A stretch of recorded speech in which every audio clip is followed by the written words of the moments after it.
back to World War Now, everybody. I'm your host, Conrad Franz, joined as always by Dmitry Kalygin here with a huge week of World War III analysis. We are broadcasting here in the midst of the escalation, I guess what can now be called the ongoing war between India and Pakistan, World War Poo. Some people are calling it this, I don't know who's calling it this, that's just what I'm seeing on the internet, but it appears that massive missile strikes, drone back and forth, suicide drone launches have been going on between India and Pakistan now since Wednesday. India has launched Operation Sindoor. They launched that on May 7th, which of course is their supposed response to the terrorist attack in Kashmir that they claim was supported by the Pakistani government. At this point, Pakistan has also responded with strikes into Indian Kashmir, into other parts of India. Now, again, as this is an ongoing conflict right now, we are, going to bring you things as they happen, of course, as we are recording this. But there are supposedly now strikes on or near Islamabad, the capital of Pakistan. At this point, it's becoming very clear that a full-scale war is likely. The Pakistani Minister of Defense himself has said that India and Pakistan are effectively at war.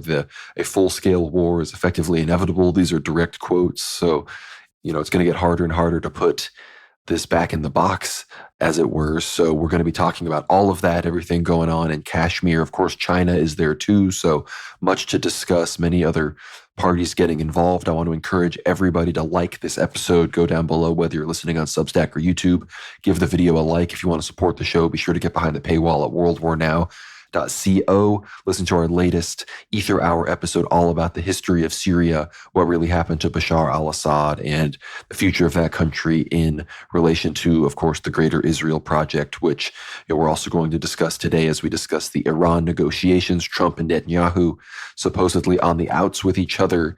But at the same time, though, these Iran negotiations seem to be, despite the fact that they're back on the table, they seem to be going not too well. We're going to be discussing all of that with Witkoff's latest demands for Iran. We're, of course, also going to get into Israeli strikes on Syria, Lebanon, the ongoing genocide in Gaza, and, of course, the supposed ceasefire between the U.S. and the Houthis. Everything going on in the Levant, of course, Turkey, how they, of course, interact with the conflict in Pakistan and India. We also are going to talk about the May 9th Victory Day parade, the ongoing supposed ceasefire that's now been violated between Russia and Ukraine, the frontline situation and the future of negotiations there. We also have to talk about the Romanian election, the new Pope, of course, Leo the 14th. We're going to get into everything that is happening there, church news, and all sorts of other things. So again, thank you everybody for listening and tuning in, worldwarnow.co. That's how you can support the show. And again, like the video, it really helps us out. But Dmitry, how are you doing? World War Poo, it seems that it's real.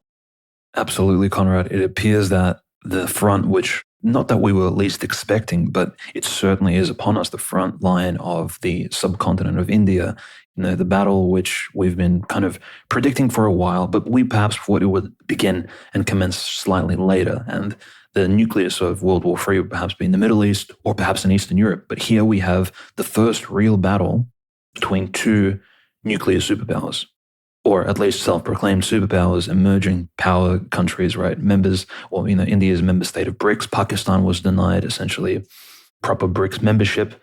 Both these countries are essentially looking to establish dominance over the Kashmir region. But at this point, just as we're recording this on the 9th of May in the afternoon, evening, Central American time, it has appeared that India has escalated and moved the conflict even away from the Kashmir region in the northwest near the Himalayan mountains. In fact, now the conflict has expanded much deeper into mainline Pakistan. And it does appear, Conrad, at least from what we covered last week and the week prior to that, of course, the entire debacle in recent weeks has commenced because of this extremist Islamic organization in Kashmir executing and murdering tens of Hindu tourists, which of course was a terrorist act, which, we of course condemn. However, India's retaliation, given the Pakistani government's inability to address this Islamic extremist threat, was essentially Operation Sindoor, which took place on Wednesday, the 7th of May, and which saw 14 attacks over less than a half an hour span. So it was 23 minutes.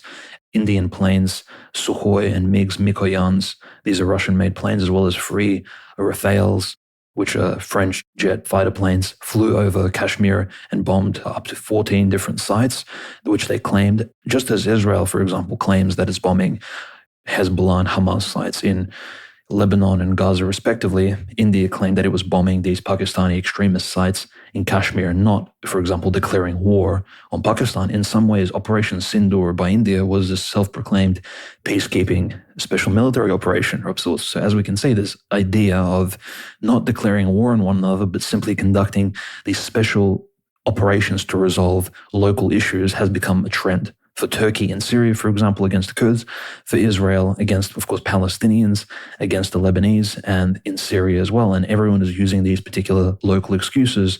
It has become somewhat of a trend because each country, respectively, does not have a Department of War. They all have departments of defense. And surely, logically speaking, a Department of Defense cannot go to war, right? It needs to defend itself and defend the country for which it works. So a very interesting missile exchange took place. So India essentially bombed these Pakistani Kashmiri sites from the air, not from the ground, not through some Iskandar or long-range artillery fire. Pakistan responded by actually allegedly, again, launching their own jet fighters into the air. There was at least the US Sun, for example, and some lesser-known newspapers in America reported there were at least up to 100 fighter planes from either side in the air at the same time. And there was an exchange of fire. There's some footage of huge explosions and planes or some sort of drones falling from the air. And of course, the Pakistani defense minister announced that on the 7th of May, there was 5 Indian fighter jet planes which were shot down, which is a really big number. It's more than what we saw in, say, the Israeli exchange of fire in both Lebanon and Syria from the air. It's maybe equivalent to what happened with the Prigozhin revolt when 6 helicopters and 1 huge Russian command center reconnaissance plane was shot down simply in just a few hours while Prigozhin was driving his military cortege all the way to Moscow. So that was also a huge exchange of course, air power and a lot of losses in huge numbers. And of course, both sides also launched drones, in particular Pakistan did. And there was claims by Pakistan they had killed over 50 soldiers of India on the ground. So it was a huge exchange. Wednesday many were fearing that essentially World War III would commence, or at least the local huge war between these 2 nuclear powers, which again is unprecedented. Iran, it's not a nuclear power at the moment. We'll definitely speak about Iran's nuclear capabilities later into this episode. And Iran's fight with Israel earlier in this year, as well as the Russo-Ukrainian war, are not equivalent to what we see here. And if you think about the casualties, say, of World War II, and this being, of course, the 80th anniversary of the ending of the Second World War this week, just think about the total casualties of that war. 75, 80 million people around the world. The total casualties of this particular local conflict between Pakistan and India could easily surpass 50 or even the casualty rates of the Second World War if the countries exchange even a portion of their nuclear arsenal or even some of the smaller tactical nukes which they possess. Both countries, by the way, possess close to 170 nuclear missiles each. And even if either country shoot down most of those missiles, if only a few of them strike some of those key targets, there'll be definitely mass casualties, collateral damage, lots of civilian deaths, lots of deaths by the Hindus, of course, Muslims, and also most likely Christians who are living in abundance in different Indian cities. And we don't necessarily know where all the main launch sites are located in India, but India is so densely populated with over 1.5 billion people, the most populated demographic country in the world. And even if those missiles are shot down from the air, Conrad, as you can imagine the high density of pollution already in the air, you're going to have acid rain, all kinds of radiation issues. There's going to be, even if for a short time, an incredible ecological fallout. And of course, world trade, stock market most likely will tank, and there'll be all kinds of hacker interventions by both countries, especially India, which is quite tech savvy. But the reason we sort of give all these long-term predictions is because just as we speak right now, India seems to have escalated the fight beyond just what was happening on Wednesday, the 7th of May, and of course, Thursday, the 8th of May. And now India appears to be bombing by planes and long-range ground-to-ground missiles areas of Pakistan which are far away from Kashmir itself, not just a local little region, which of course there was a dispute over, similar to the Donbass, for example. The fight has already escalated, and India seems to be taking this position that, well, we need to stop Pakistan has crossed a certain line. And I wonder if this particular genie can be put back into the bottle. And I think this is what most people are speculating, Conrad, because I think people fear a major World War III retaliation. Trump is the peacekeeper. He's tried to guarantee peace in Ukraine, Russia. There's Witkoff flying around from Iran to Israel to Saudi Arabia to Moscow to Kiev. Everyone's trying to coordinate peace, while at the same time conflict emerges in a place which no one really saw on the horizon, at least in recent news.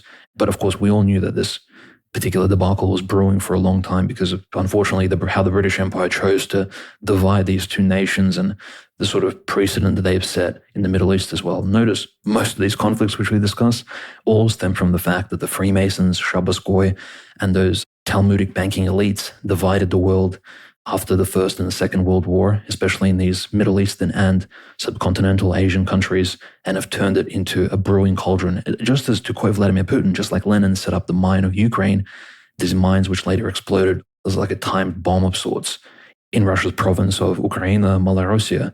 In the same way, India and Pakistan was set to go off very shortly. And in fact, it looks like it's happening now. There's already hundreds of casualties, most likely, and the number will keep growing. And both countries have huge patriotic vitriol, which I do not think that they will put down or grant mercy to their respective interlocutors in this particular conflict. It appears that both countries have huge pride, big egos, and both have a lot to prove.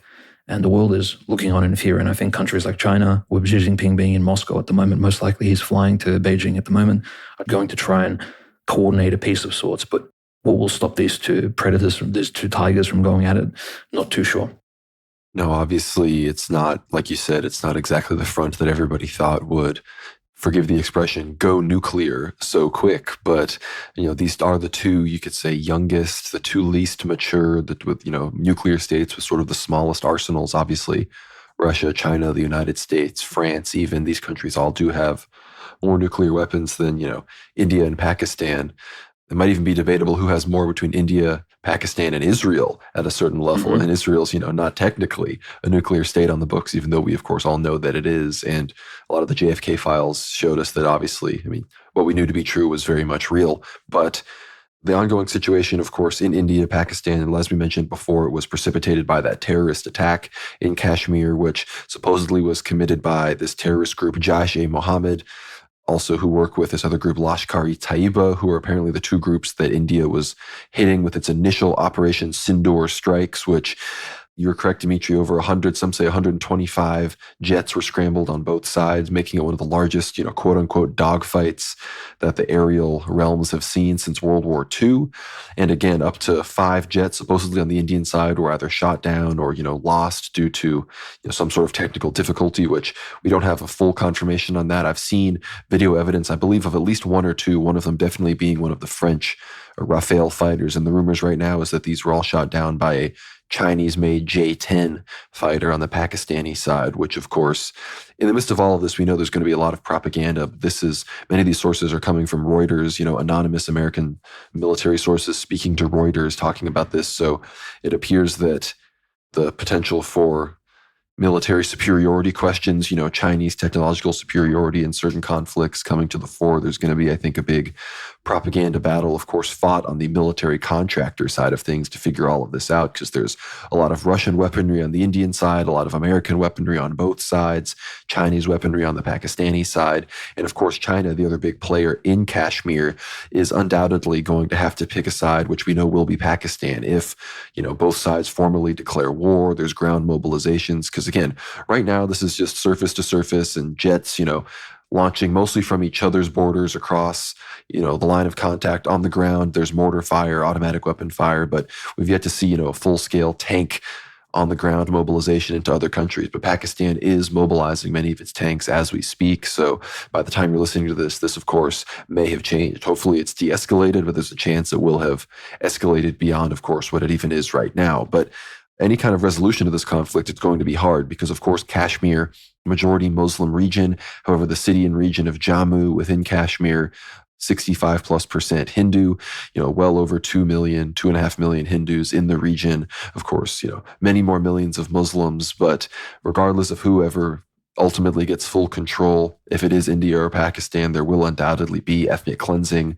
Of course, these extremist groups in Pakistan are real. Pakistan is probably, even more so than Afghanistan at this point, could be the number one destination for, Islamic extremism. Obviously, a lot of these narratives are false, but, that was where Osama bin Laden was supposedly hiding.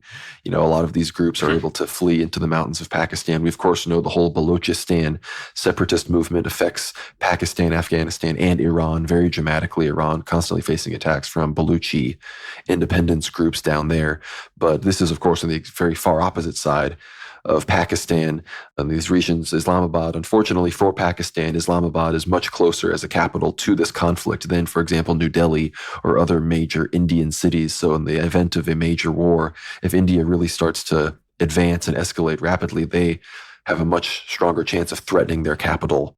And of course, the city of Lahore is also near the Indian border, despite being much farther south, and that has come under fire at this point as well. So again, as we said, putting the cat back in the bag here is going to get harder and harder if there isn't major de-escalation efforts. But when it comes to that demographic reality, you almost have to say, what if China just swoops in and kicks them both out and says, only me, the neutral communist China that doesn't believe in, religion or anything, only we can make peace here, which obviously that probably wouldn't work. But again, with Pakistan being a number one Belt and Road Initiative ally, of course, it's clear that Pakistan already has much more Chinese weaponry, on top of the fact that India and China are, population powerhouse rivals, economic rivals, and they do have their own border disputes, both in the Kashmir, Ladakh region, as well as Arunachal Pradesh, much farther eastward. It's clear that Pakistan would obviously side with India.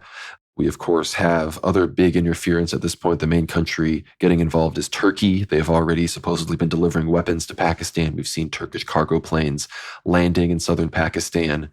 And of course, Pakistan and Turkey are close allies. It's part of the reason why Pakistan and Turkey are both obviously against Israel.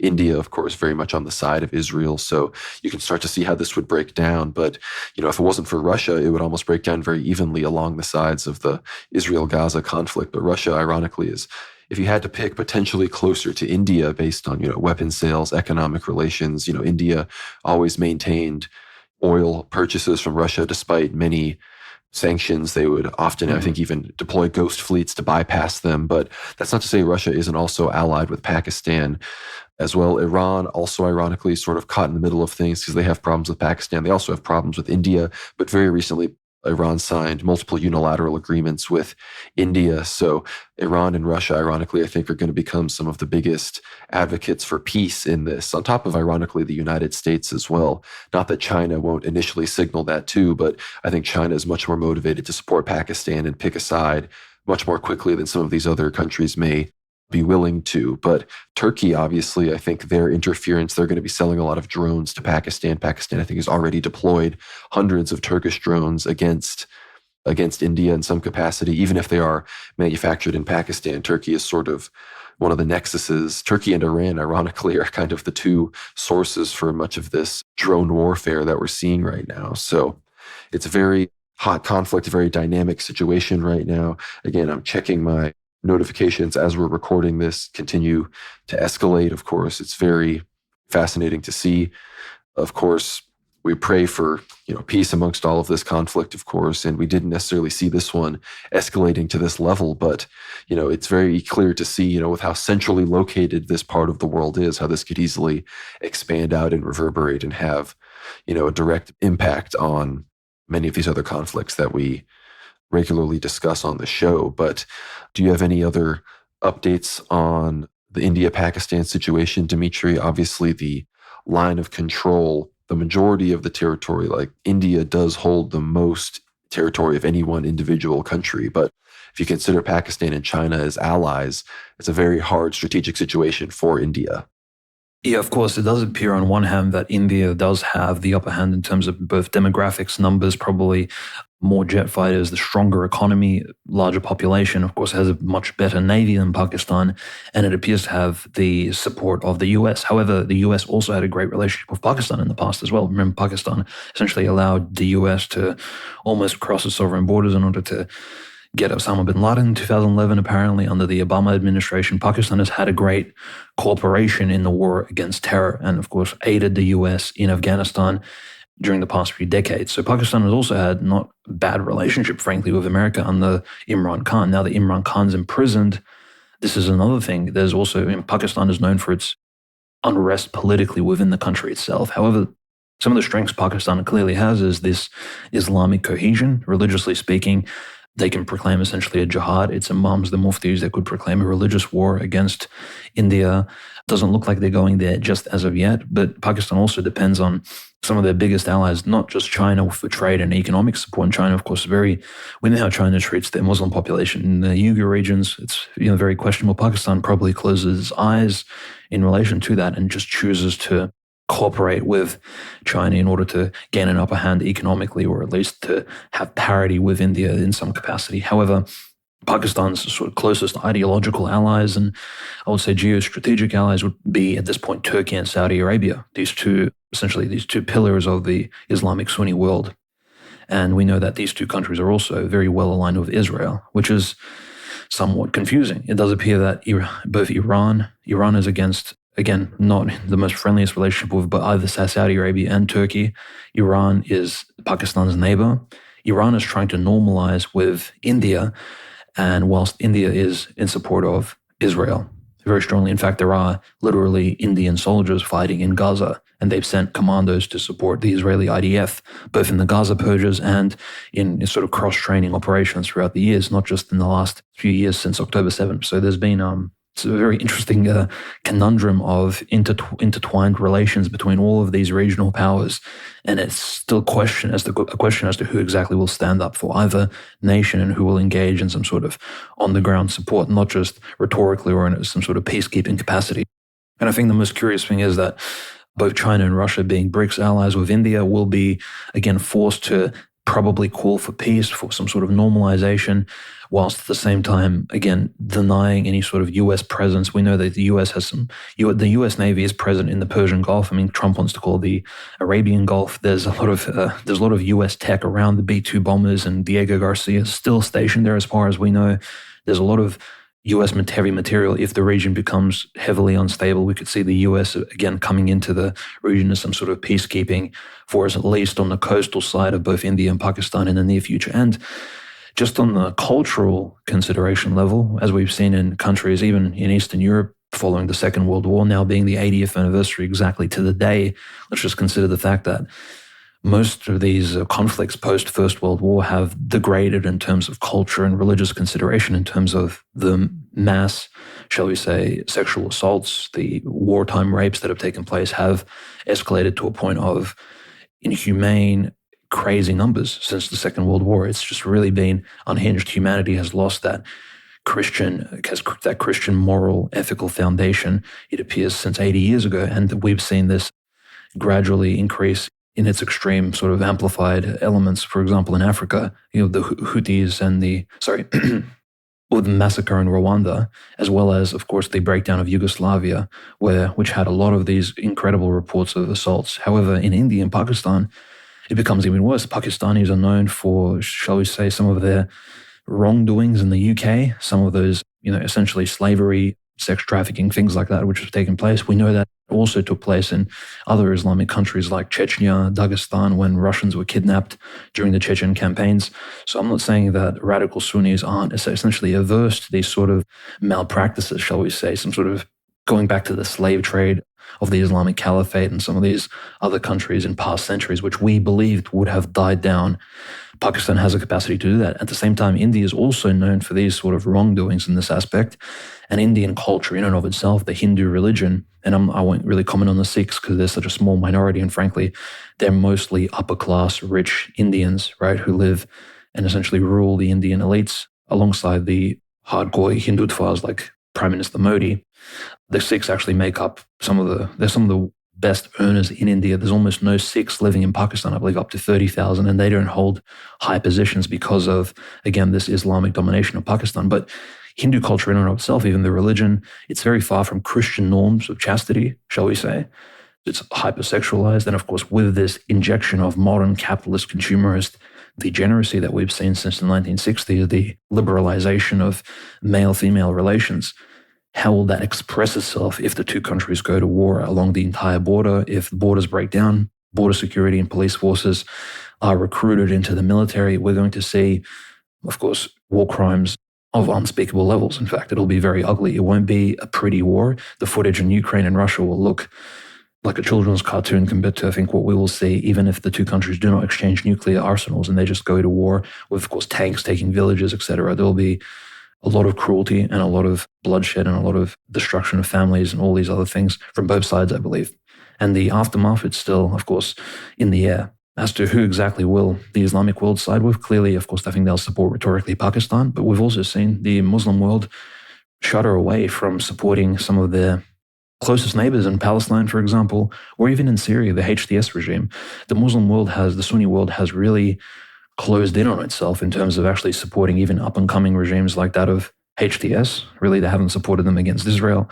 HTS is used as a club, right, against and as essentially this terrorist non-governmental formation of sorts, which they're allowing Israel to hammer down and bomb at their will. And will the Muslim world respond in some way to Pakistan's plight if India begins getting the upper hand, which it appears that India is doing by essentially taking the first step, not just on Wednesday, but also today on Friday, bombing these cities in mainland Pakistan, not just in Kashmir. So there's some pretty bad predictions, Conrad. I think if we can speculate about the future, even if it's just an exchange of long-range fire, there could be, as you said, ethnic cleansing potential is incredibly high. And we have to just consider the fact that on the religious side, Hindus don't actually believe that the Pakistani Muslims can really convert to Hinduism. Hinduism is not a religion of conversion. Like, they are very accepting and they're very multipolar in their sort of acceptance of other gods and entities, but they believe in reincarnation. In order to be a real Hindu, you need to be born into a certain Hindu caste, into a Hindu religious cult. They don't promote conversion as the other so-called Abrahamic religions do, like that of Islam and Christianity primarily. So that will, of course, increase the ratio at which the Hindus, how they perceive Pakistanis, for them to assimilate Pakistani Muslims, especially the radicals. Ideological conversion and simply re-education would not be an option there. They don't have that consideration. Well, they don't see them necessarily maybe even as equal in human standing. And at the same time, the Pakistani Muslims, they see the Hindus in India, the majority Hindus, especially the Hindutvas, as radical pagans, similar to those that Muhammad fought against in the Arabian Peninsula and in the Hijaz in those early Quranic texts. So both sides have huge history and a lot of this cultural, religious baggage, which again, they can express in their militant warfare, which I think we're seeing right now, and most likely that will escalate, especially once our dear listeners will be hearing this recording. Most likely this will either completely die down or it will continue to level up in terms of severity, especially with the long-range bombings, automatic fire exchange across the borders, children not going to schools, both countries are suffering economically, and again, huge displacement of peoples. And God forbid, again, there'll be a huge migration wave through Central Asia of Pakistanis and Indians, not economic migrants, but refugees and asylums into Russia, into Europe. We already know the threats and how potentially the globalists, especially the Talmudic bankers around the world, will utilize any destabilizing conflict in this subcontinent. They know what Pakistani and Indian migrants and asylum seekers can do to the respective communities into which they move in, because they do not assimilate very easily. And they can, again, destabilize some of these Western, already barely somewhat post-Christian countries. So again, any conflict that takes place here will not benefit even the Christian countries, I think, in the long term, unfortunately. I completely agree. And you mentioned the Sikhs earlier, of course, and both sides are already trying to use the Sikh minority to their advantage. The Indians are claiming that the Pakistanis were focusing their strikes on the Sikhs, obviously implying that, the Muslims are going to come in and they're going to want to ethnically cleanse you and they're going to, focus the strikes on you to start getting the job done early. Meanwhile, the Pakistanis accuse the Indians of, quote unquote, misfiring and intentionally having their missiles and debris fall on the Sikhs. So, both sides are, of course, trying to, win this information war, which, again, as I said on my live stream, World War Live this week, where I discussed the outbreak of Operation Sindoor, I openly talk about how the information warfare space is going to potentially be the worst of any war as well. I mean, look, you see how Indians and Pakistanis post on the internet when there's not a war going on. The level of AI slop and misinformation and complete lies is going to be absolutely crazy, considering how many of these people, of course, have cell phones and Wi-Fi and access to the internet. But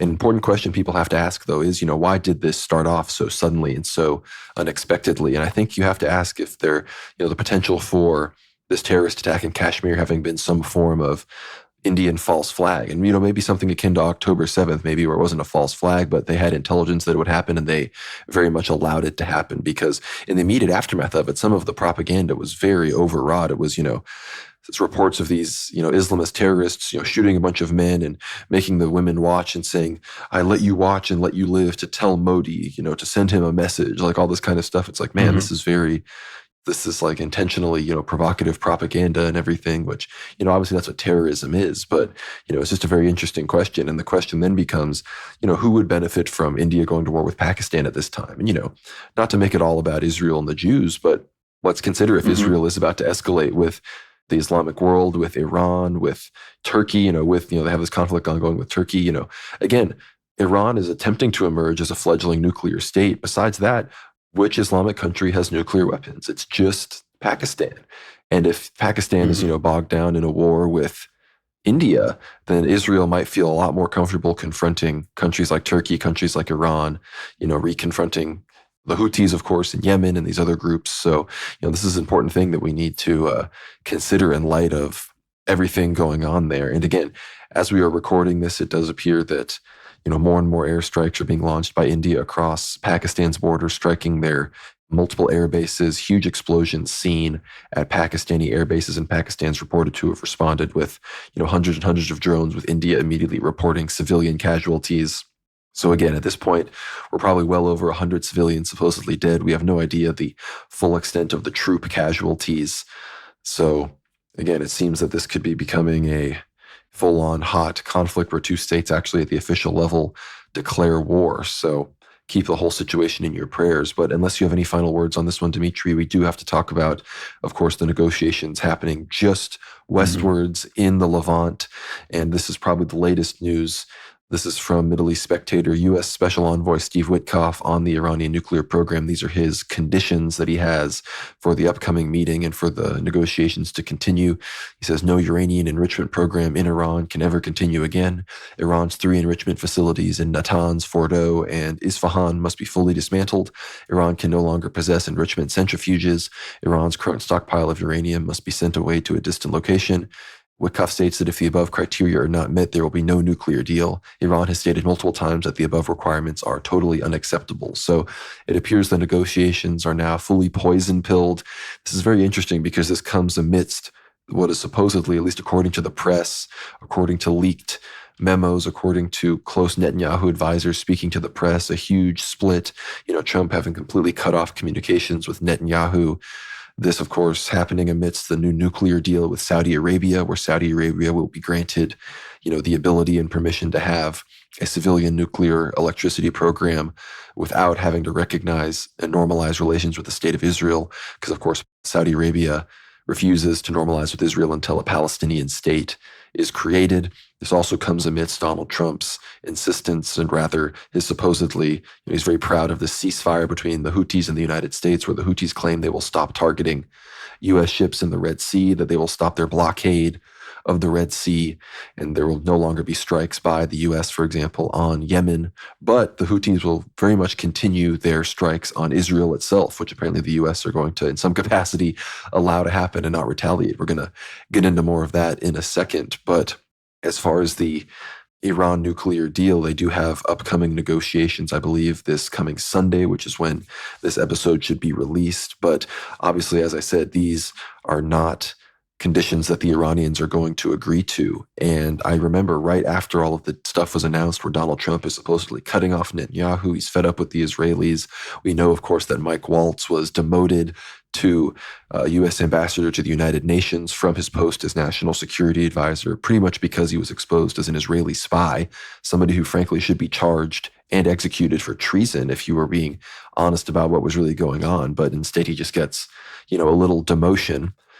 In the midst of all of this, of course, Fox News immediately releases intelligence about supposed secret Iranian bases completely violating the JCPOA from the very beginning, which I'm wondering, Rupert Murdoch, close personal friend of Netanyahu, I'm wondering if this was thrown into the midst because of the supposed collapse in relations. But again, Hegseth recently canceled his trip to Israel. It appears there really has been a big battle with the hardcore Israel firsters behind the scenes and the more Trump loyalist characters, and I'm glad to see it. I hope that it's real. But my fear, unfortunately, is, as Trump said before, he won't let Israel drag him into the war striking Iran, but he might just do it himself, which that's the, that 6 dozen one way, half dozen the other. It really doesn't matter at that point. The same result occurs.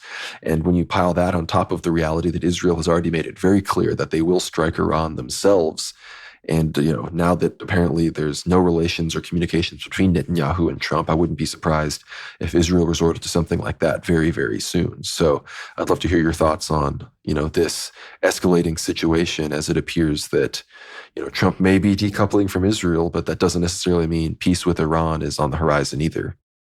Absolutely, Conrad. And especially what you mentioned about Trump's potential hawkishness here. I think Trump is playing good cop and bad cop at the same time in relation to Iran. This is clearly visible in the fact that, just recently his visit to Riyadh, meeting with MBS, the crown prince of Saudi Arabia, the future king of the Arabian kingdom, the protector of Mecca and Medina, right? This huge figure in the Sunni Muslim world.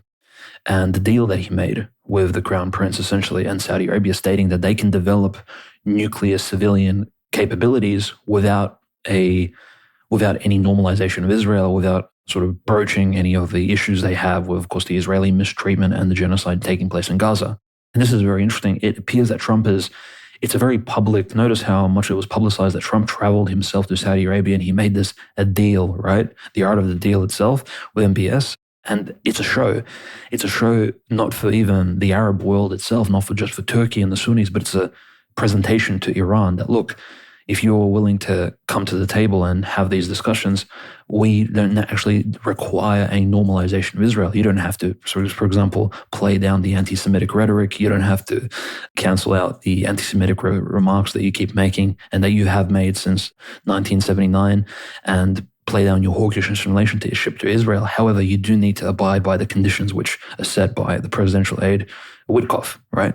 So, but what's interesting is that he essentially presented this to Iran as a show of open-mindedness, that he's willing to sit down with these Muslim country leaders. Of course, the issue here is that Trump has made huge deals with MBS and Saudi Arabia before. In his first administration, the huge Lend-Lease deal of American arms, the second greatest, essentially military commercial deal ever signed in world history. It was like 400 billion American dollars, essentially guaranteed over a few decades' time, which was, again, incredible for its time. Saudi Arabia continues to be empowered by these US arms, which it purchases through its petrodollar system. So the relationship between Saudi Arabia and America is really incomparable to any other Middle Eastern Sunni country. However, with Iran, I think Trump is really showing them that, look, he's not just willing to be hawkish, he's also willing to be somewhat dovish when it comes to economic discussion. However, it's very clear that someone has set this, and I'm not sure if it was Israel or the Trump's administration itself, they're obsessed with this emphasis that Iran cannot enrich its own uranium for its own energy purposes. It needs to purchase enriched uranium from other nations. We discussed this in depth last week, which again, it's not economically viable for Iran. In fact, if Iran becomes a nuclear enricher, it can sell that enriched uranium to other countries. It's a commercial boon for Iran. It can sell enriched uranium to China, to India, to other countries who have nuclear reactors to utilize this capacity. It doesn't necessarily mean that this enriched uranium will be used for any other means other than civilian. But the threat is always there that somewhere in secret, Iran can develop these tactical nuclear weapons, just as Israel did, by the way, which isn't condemned by any American chief since, I believe, JFK, right? So the double standards are clearly on its face.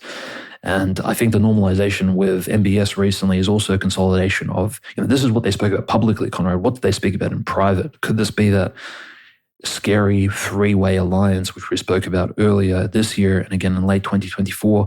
A lot of top Russian, Middle Eastern and political analysts have essentially predicted, and this is an unfortunate speculation, they've stated that, look, geopolitically, a huge opening exists in 2025 for a three-way joint operation against Iran from Saudi Arabia, which will fall victim to any Iranian aggression if Iran suspects that Saudi Arabia is housing, again, American bases, American troops, Israel, and the US itself. If the three countries jointly strike Iran, especially from the air, with their long-range missiles, with their fleets, it will, of course, cause Iran really a lot of, shall we say, geopolitical stress, and most likely the country will need to sign some sort of one-sided peace treaty. And this is one of the main points, is that Trump's closeness with Saudi Arabia is not just a show of open communication that Trump is willing to cooperate with a Muslim country. It's also a threat at the same time. There's many ways in which Iranian officials, I think, are reading this. And as you said correctly, like Foreign Minister Abbas Araghchi, the Iranian main diplomat, right? Him just openly stating that he's willing to go to Oman on Sunday and he's willing to discuss these nuclear treaties, even despite Woodcock's really strong strong-stanced admission that no nuclear enrichment is possible for Iran, still shows that Iran, this new administration, just as we mentioned earlier in our 8th hour, even if Iran did have some sort of liberal revolution last year during the election, Iran is still willing to go through and discuss these matters in depth with its neighbors in order to avoid war. Iran, I think, really wants to avoid war. This is very clear because they haven't responded to a lot of Israel's threats. They're willing to fight Israel only through proxies such as the Houthis and Hezbollah, and maybe even Hamas. We can sort of conclude with that, but Iran's not willing to be the country that pushes the region into a full-scale war. I think for the Persian people in general, this would be definitely a downside. Iran does not have any guaranteed allies in Russia and China. This is very clear from the Syrian example. And I think Iran understands this. It doesn't want to cross that certain line. It doesn't want to be the country which, just like on the 1st of August and in late July 1914 began World War I. It doesn't want to be the Austro-Hungarian Empire or the Kingdom of Serbia and Yugoslavia. It really doesn't want to be in that position that pushes the world into the Third World War. And I think Abbas Araghchi is really showing Trump and Witkoff that, look, maybe settle down with some of these agreements. Let's just actually sit down at a table and discuss them in the open. And while all of this is happening, again, Israel continues to not just bomb southern Lebanon, but also in Gaza. There are hundreds of people, at least 100 people on paper have died this week, again, in the Gaza siege. So Iran is watching all of this take place. At the same time, Trump, again, notice, Conrad, his diplomatic fervor, he's really flexing himself by asking politely the Houthis to stop their bombardment of Israel and stop, and in particular, the express request was for the Houthis to stop their blockade of the Red Sea and those straits. And the Houthis agreed. It's very interesting. And that's after this Sunday, the 4th of May bombardment of the Ben Gurion airport, which resulted, frankly, I don't think a single Israeli plane, I think those bombs essentially hit the runways. No Israeli planes, civilian or otherwise, were destroyed in that long-range bombardment. And that's simply because I don't think the Houthis have the technology to shoot accurately those long-range, almost intercontinental missiles into Israel and hit targets very accurately. But it's a show of defiance, of course, from the Yemeni Houthis, who don't even make up the main government of Yemen. It's simply an organization similar to Hezbollah. So Ansar Allah showing that and then suddenly agreeing to a temporary truce in the Red Sea was also a big win for Trump. So Trump at the moment is playing up all his cards and is also balancing. It's a balancing act between the hawkish and the dovish Trump. He is trying to be unpredictable. And I think Iran is very much scared at the moment. Iran, as confident as they may be, I think they're aware that Trump's close relationship with Israel, despite any sort of tensions that he may have with Netanyahu, the Israeli Chabad Lubavitch lobby is very much at work. Even when we discussed the 9th of May in Moscow, it does appear that, especially Putin's recent comments regarding anti-Semitism, regarding some sort of philo-Semitic remarks in relation to World War II, they are putting Iran on edge. And Iran doesn't want to be in the crosshairs without any support, without any real defense agreements with some of its closest allies. It is one of the only Shia countries besides Azerbaijan. We know Azerbaijan is definitely not on Iran's side. And so this sort of isolation has moved them into a position of they need to coordinate and negotiate before any conflict takes place. They need to put in all their chips into the negotiation diplomatic bucket before a conflict breaks out. Otherwise, it might end very badly for Iran because they're simply outnumbered in the region. And yes, a ground operation, as Pete Hegseth admitted on the podcast and in all those games that they played in the US, those long-term plannings, a ground invasion of Iran would be absolutely disastrous. It would be literally Afghanistan and Iraq combined into one, given the mountainous terrain, given the population of Iran, given the Shia militancy, which we've seen throughout history. Shia Iran was so powerful, they've even held back the Sunni Caliphate multiple times. They fought off all kinds of invasions throughout the history, including the Mongols, and they fought back many different countries. It's a very militant country and very militant culture. Persia itself defied Rome for over 600, 700 years continuously under the Parthians, the Sassanids, and even the Achaemenid Empire, of course, early on, during, of course, even the Alexander the Great's age. This is a culture which, unlike Syrian culture, which is peace-loving, and the Lebanese cultures of the Levant, this is a culture which has been brought up on stories of war, of conquest, of defense and defiance of their enemies. It's not necessarily a dovish, live, learn, love type of civilization. And that's not to say that they're necessarily some sort of terroristic or evil hostile power. Similar to the Russian, they are to the Russian culture and civilization, they are defined by their civilizational victories and defeats.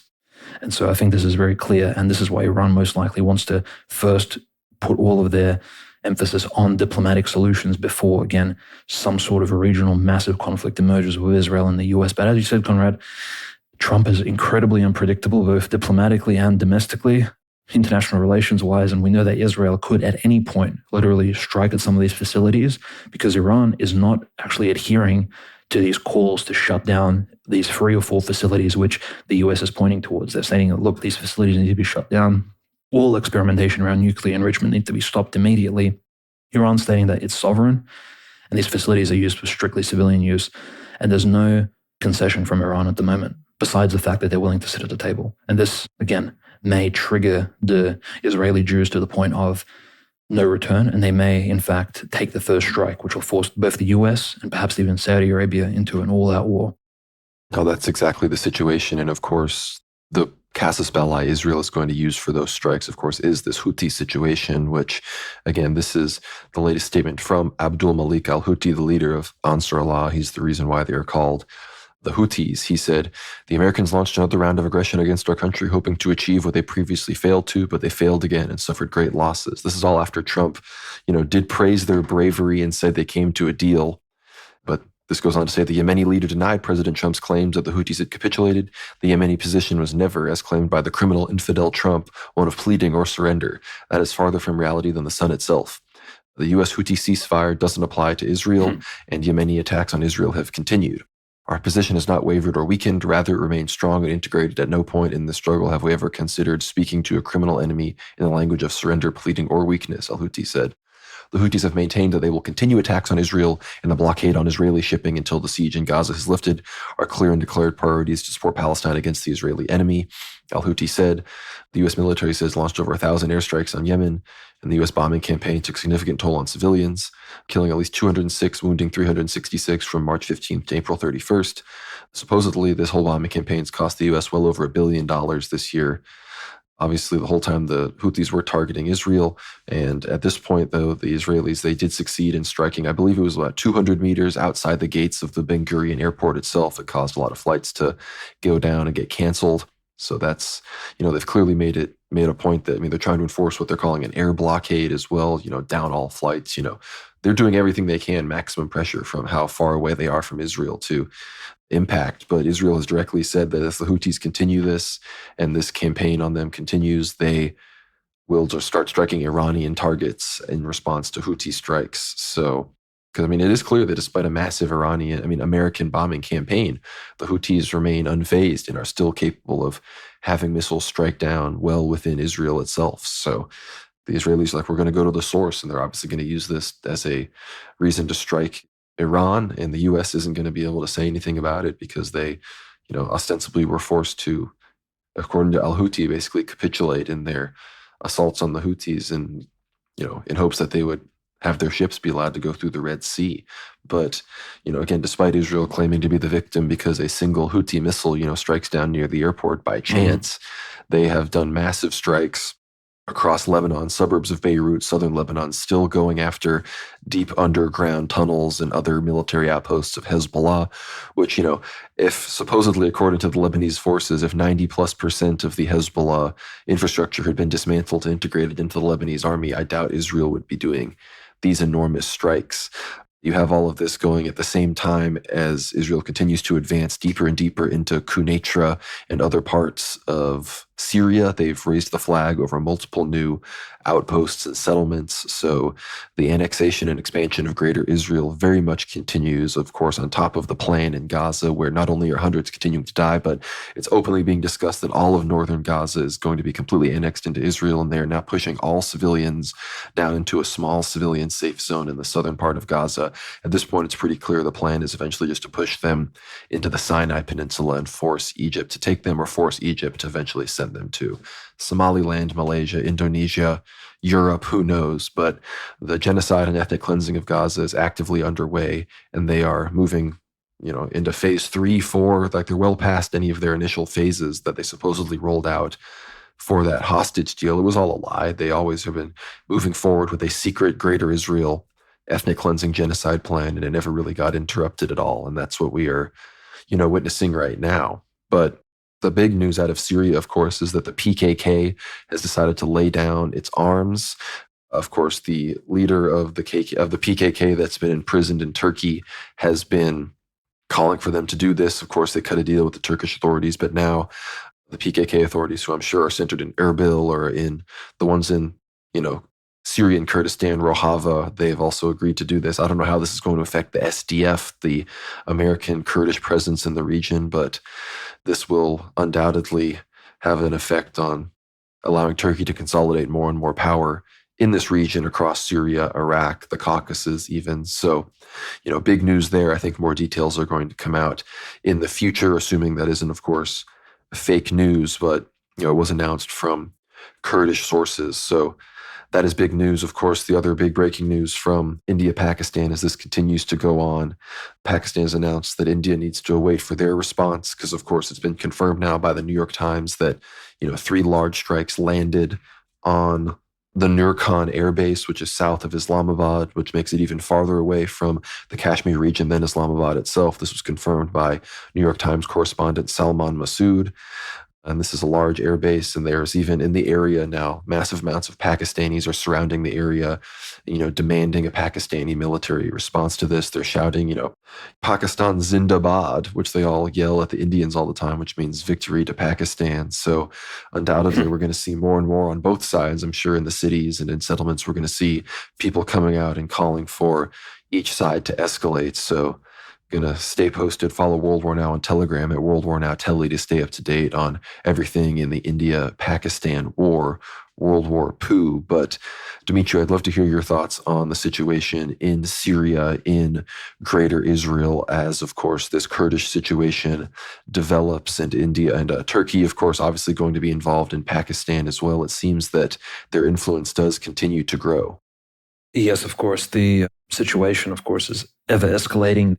In particular, the one front which we found curious that it again has reached a point of tension is southern Lebanon. Remember last week we recalled that Lebanese officials have stated that 80% of Hezbollah's bases south of the Litani River have been dismantled. And I don't think Israel fell for that. And we saw evidence of that this week, actually, when there was a huge bombardment of southern Lebanese, apparently Hezbollah facilities. There were photographs taken, again, huge explosions caused by Israeli airstrikes in the southern Lebanon hills. There was essentially a village that was hit. I think the village was completely depopulated, but apparently there were underground Hezbollah Shia tunnels there.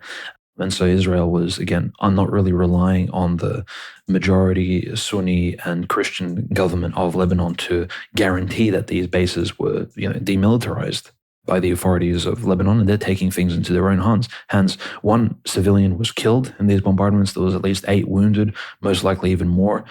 These bombs, again, were gigantic that were exploded. The photos are absolutely mesmerizing in terms of, you see these hillsides and they're completely shattered, rocks just flying everywhere. It's enormous bombardment. And at the same time, we see a call from the Sunni leader of Lebanon, because as we know, the Lebanese president is a Maronite Christian. The prime minister of Lebanon, so the head of the parliament, is a Sunni Muslim, and the speaker of the parliament typically is a Shia Muslim. This is how the power is divided across sectarian lines in Lebanon. And so the Sunni prime minister, Nawaf Salam, condemned this Israeli attack. They said that Israel is again crossing a line. It's trying to break this mediocre ceasefire that they have between Lebanon and Israel, and they're simply extending any opportunity for a truce later in the year to sort of come into fruition. And I completely agree with him, because Israel, again, still occupies certain Lebanese territories south of the Litani River, and there's no saying as to how Hezbollah will react to this bombardment and if Israel actually took out any sort of official Hezbollah facilities, because Israel is simply stating that they've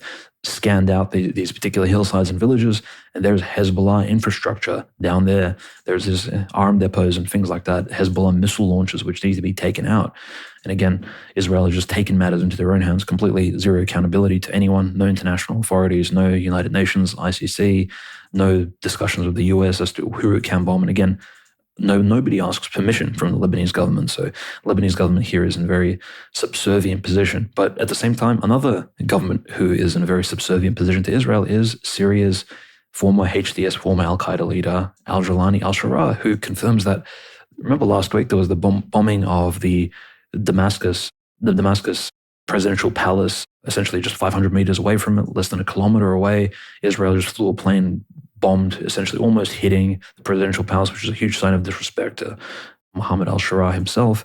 He confirmed that he's willing to have indirect talks of Israel with mediators. Most likely he's pointing towards a country like Jordan, maybe, or another Sunni power like Turkey. Again, whether or not Turkey will play as a mediator here is another discussion, because Turkey has its own problems with, again, as you said, the PKK, the Kurds. Turkey's a bit busy. And also Turkey, I think, doesn't want to reveal entirely its hand to Israel in terms of openly proclaiming that HTS are really their agents. And this new Syrian government is in fact subservient entirely to the Turkish Erdogan regime. I think that's very much things which are discussed behind the scenes, not officially in media. If Turkey comes out as a mediator or as a certain advocate for the HTS regime, they will also have to stand accountable for some of those crimes committed against minorities in Western Syria. And again, when they inevitably restart, and when Christians, Alawites, and other minorities begin to be persecuted by this Takfiri Sunni Wahhabi regime, Turkey will need to answer for that. So Turkey doesn't want to be put into that position. And so again, Syria and Lebanon are eagerly awaiting and sort of in humility awaiting Israel's proclamation of some sort of long-term peace treaty, a truce, a certain ceasefire, whilst all the emphasis in world politics, Conrad, is really put on not even Gaza or Palestine, but it's placed on the Russia-Ukraine conflict. Remember, all this Witkoff discussion is only to secure a 30-day ceasefire. No one's actually talking about securing a new sort of ceasefire between this new Syrian government, Lebanon, and Israel. It's almost as if the international community, in particular, led by the US and the UN and all these European leaders, they've given up on Syria and Lebanon. They're just like, look, we'll just let Israel, we'll give them a carte blanche. They'll let them act as they will. All at the same time as the Rafah crossing is completely blocked. Rafah as a camp is being purged by Israel, but the bombings continue. The malnourishment has not been resolved in Gaza since last week. As we said, huge internal inflation. There's almost no access to meat, dairy products, cheeses, milks for young children, or any sort of products beyond vegetables, fruits, and certain fish, which the local Gazan Palestinians can catch out of the Eastern Mediterranean. And my guess is that those areas are heavily overfished anyway. So in fact, the nutritional crisis the World Food Program has announced last week is only going to keep escalating in Gaza as humanitarian aid is essentially cut. So the Gazans are very deeply under siege. And I think I mentioned this on an X Space sometime last week, but there's this emphasis that the Talmudic community has on famine is expressed again in how they conducted themselves in Ukraine, Kazakhstan, mainland Russia during the Bolshevik occupation.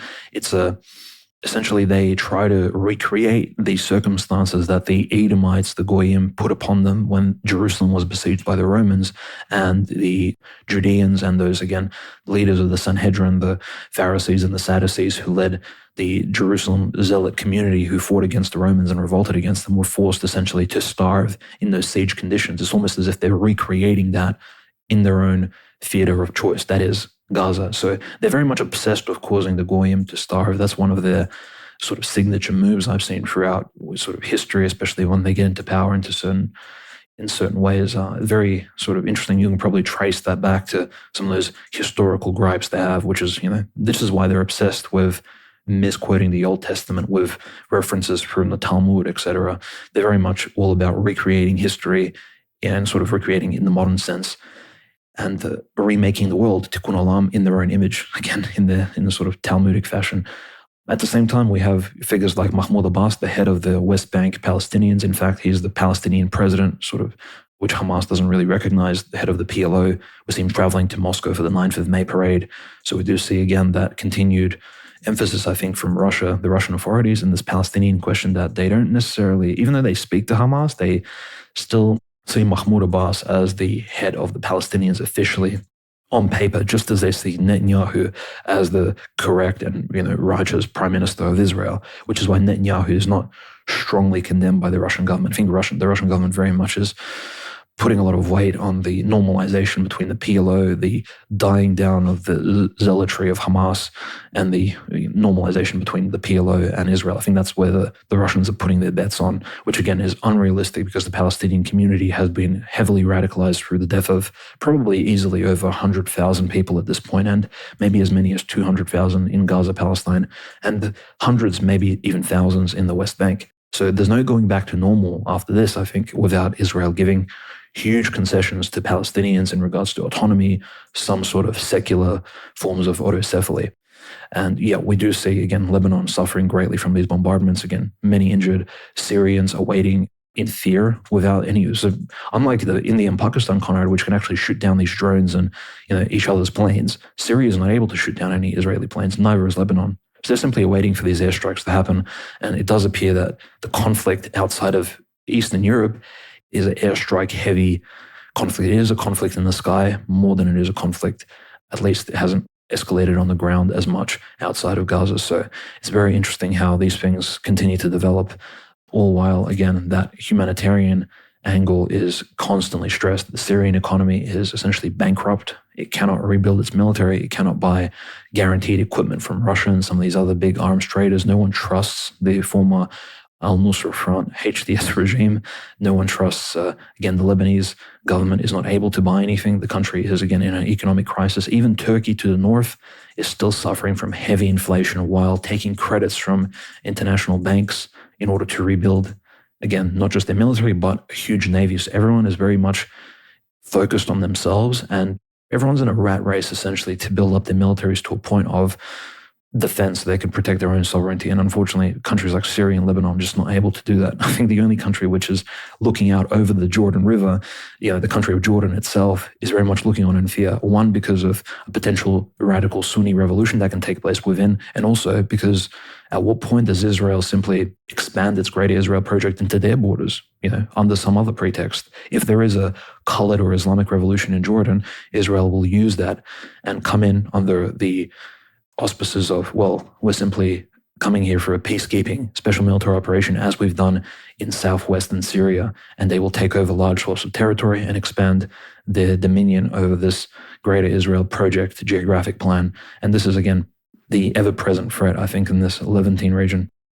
No, I completely agree. And despite countries, big superpower allies of the United States in the region clearly demanding a Palestinian state, a return to 1967 borders, Israel not only refuses to do that, but they, again, like you said, they expand into northern Syria. They expand past the Litani River, even in Lebanon with their initial occupation. So clearly the Greater Israel maximalist position is still what is, in the playbook right now, despite the fact that even the United States is willing to give Saudi Arabia whatever it wants without normalizing Israel, because clearly, at least Trump in some capacity has realized that Netanyahu and Likud and the Jewish faction in charge and influencing the United States the most is implacable, that they're not going to be convinced to stray from their path, and they realize that he had just been getting played, I think, in a lot of ways. So that's why he was growing more and more frustrated with Netanyahu. But of course, the situation in Syria, be sure to, of course, listen to our Ether Hour episode with Aliyah this week about the history of Syria, the history of the Assad regime, what really happened, on the future, of course, of what's going to happen there as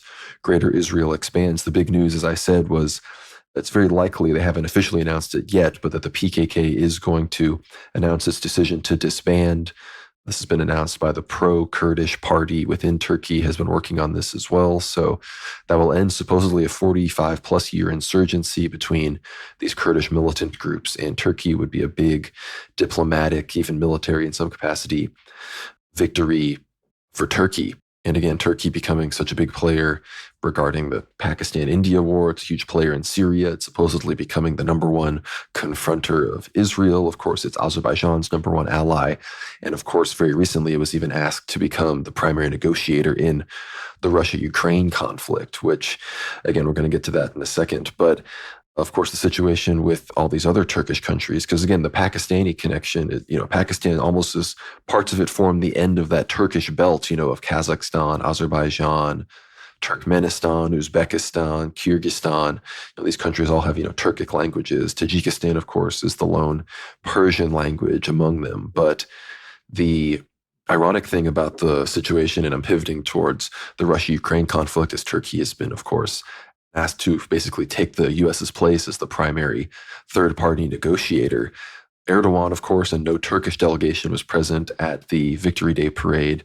And despite having been invited, Ilham Aliyev of Azerbaijan was not present either, one of the only invitees to not attend. Despite this, of course, though, you saw not just present, but also with troops participating in the parade, pretty much all of the other Turkic states. You had Kazakhstan, Turkmenistan, Tajikistan, Uzbekistan, Kyrgyzstan, all these countries had military, marching alongside the Russians and the Chinese and the North Koreans and the others that were present for this parade.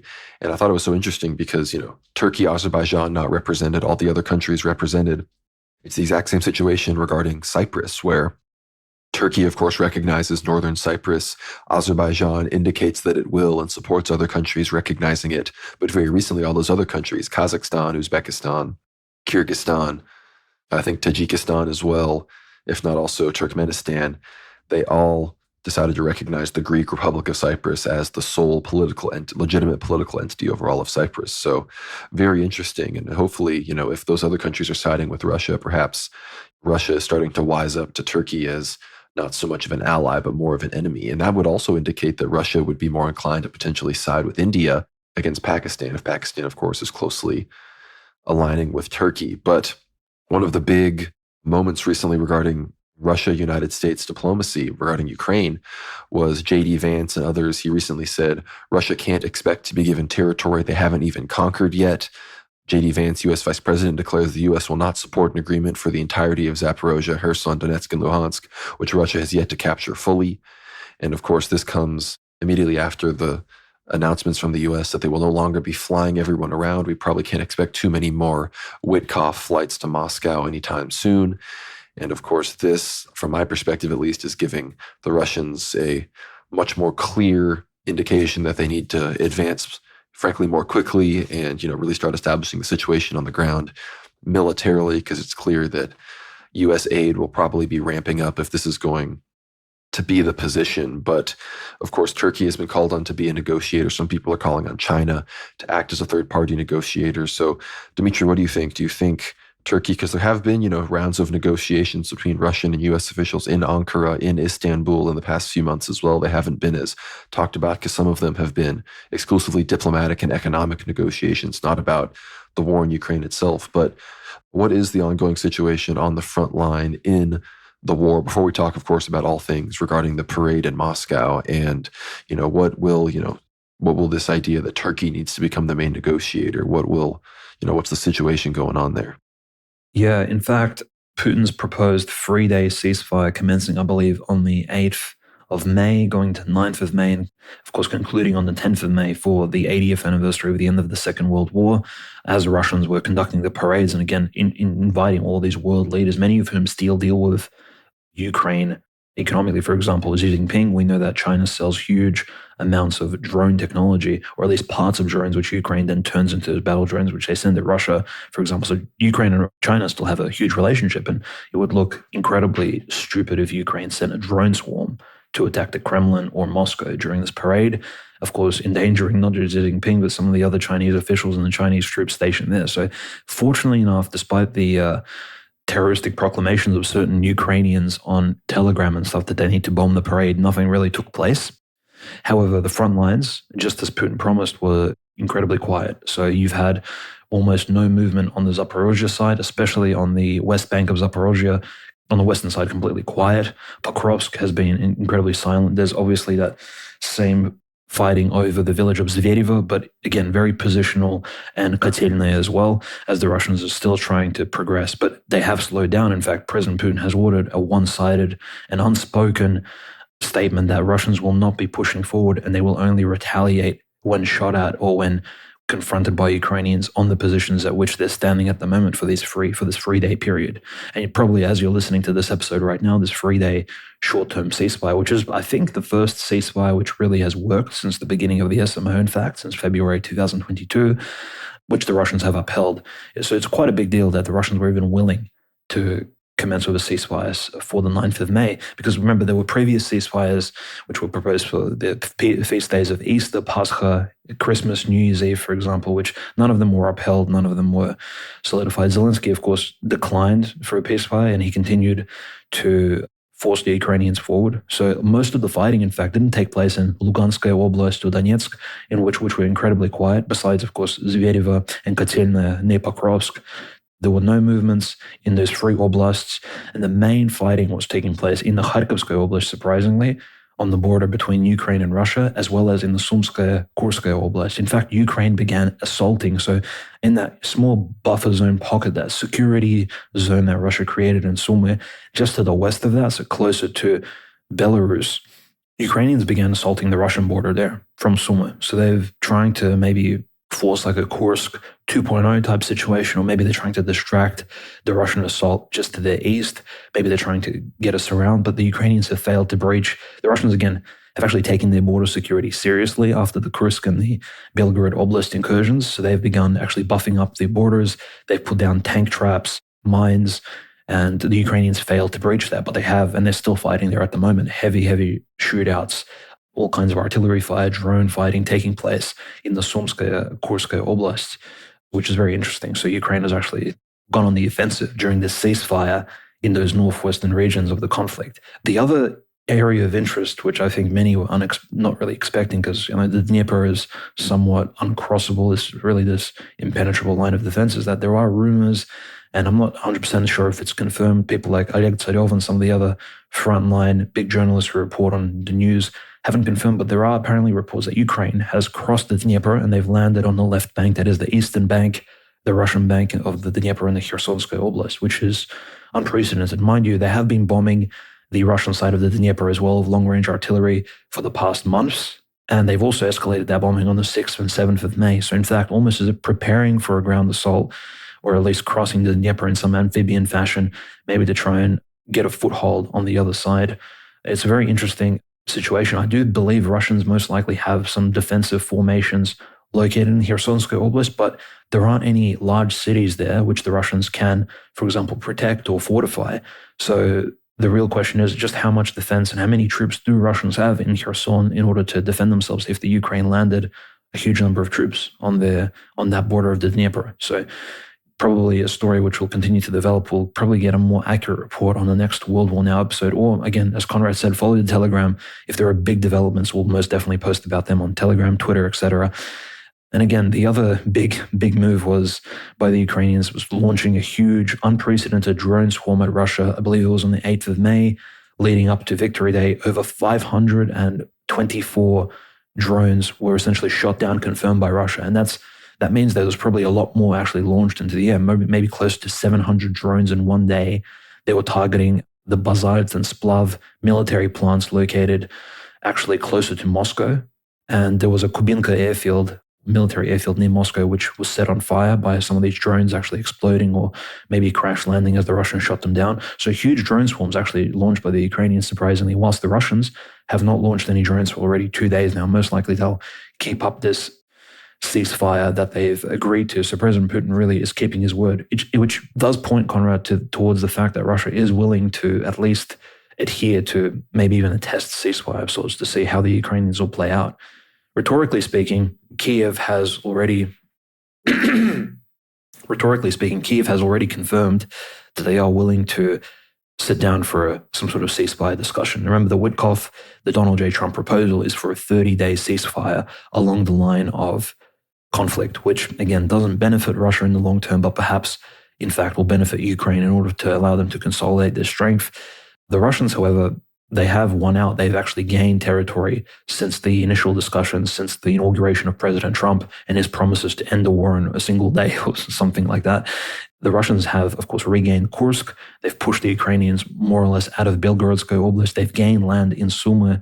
They've gained some land in the Donetskaya Oblast and slivers of territory in Zaporozhye. So in fact, the Russians have the upper hand now. Maybe they'll be more willing to agree to a 30-day ceasefire to see exactly what maybe a Minsk III type long-term agreement would look like. In some ways, it could be like a rain check, like a test, a beta test of what a long-term peace would look like with this new heavily militarized Ukrainian regime. Because even the regime of Poroshenko during Minsk I and II wasn't as radicalized as what we see here of Zelensky and his new government, which is essentially completely dependent on war. And this is, of course, guaranteed by the fact that the Ukrainian finance minister, in an interview recently, has confirmed that Ukraine will not be able to begin any payouts for any loans until the year 2030. It's interesting that he believes that his regime will last until that long, but he's confirmed that Zelensky and the government is not in a position to begin repaying any international loans that were given.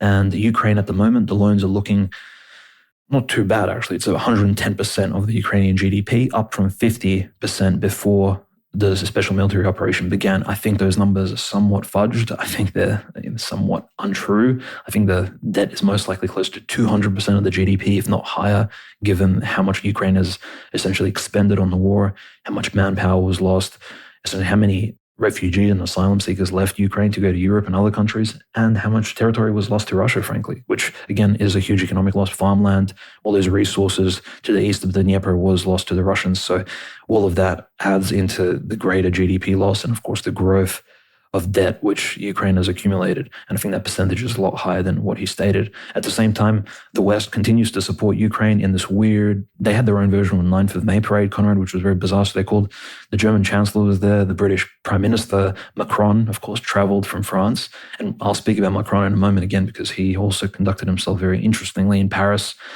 But all these leaders came. I think the president of Estonia arrived, and they all had this 9th of May sort of discussion parade, or the 8th of May Victory Day session in Kiev. And again, who exactly are they celebrating here? Are they celebrating the defeat of the Third Reich? Or are they celebrating something else? It's not quite clear, especially the government of Germany. What exactly is the Chancellor Merz, what exactly is he celebrating in Kiev? It's not entirely clear. Again, this schizophrenic view, not just of World War II history, but this failure to analytically look at the 20th century and the fruits of that conflict and exactly what has taken place thereafter is weighing heavily, not just on Russian society, but I think on the entire Western European world. People are just not sure of how to look at World War II, either through a liberal, communistic, or even a pro-third position lens. It's simply very confusing for a lot of people. And the best example of that is Ukraine, where you have these neo-Nazi battalions praising these SS formations of the past. At the same time, you have the British Prime Minister arriving, meeting with Zelensky, and they're talking about the Holocaust and things like that. So it's just a big cauldron of schizophrenia taking place here. And the other interesting thing is another $1 billion was given by the EU, of course, most likely sanctioned by NATO, from the frozen Russian assets. Russia has between 200 and 300 billion American dollars of assets frozen by European and American banks. And the dividends from those assets were again given to Ukraine just this week. So $1 billion every now and then supports this criminal regime to continue, again, persecuting the church, killing Orthodox Christians, promoting Ukrainianization of this once Christian Russian land, and so forth and so on. And again, there's also more delays. Belgium announced that F-16s to Kiev, but they're going to be postponed to the next few coming years. So Belgium is even not able to give its F-16 all the models of planes. These are planes which are 30, 40 years of age, 30 of them. They're not willing to give them up to Ukraine because most likely they'll simply be destroyed either in the airfields or by the incompetence of, unfortunately, Ukrainian pilots who simply do not have the time or the airtime to train and practice. And again, the Russian pilots are a lot more skilled, generally speaking. But moving on to the 9th of May parade, Conrad, this was a very big event. Obviously, we saw the leaders of most of the communist countries around the world. There was a delegation from Cuba. There was, again, North Korea was there, North Korean troops, Xi Jinping, all the so-called self-proclaimed socialistic, communistic countries were there. Vietnam, Cambodia, Laos, troops marching from each one of those nations. Maduro was there, again, the descendant of the Sephardic emigres to South America. Very interesting figure who I think is somewhat controversial, not necessarily anti-Russian, but not, of course, pro-Russian either. I think ideologically speaking, a very mysterious type of character.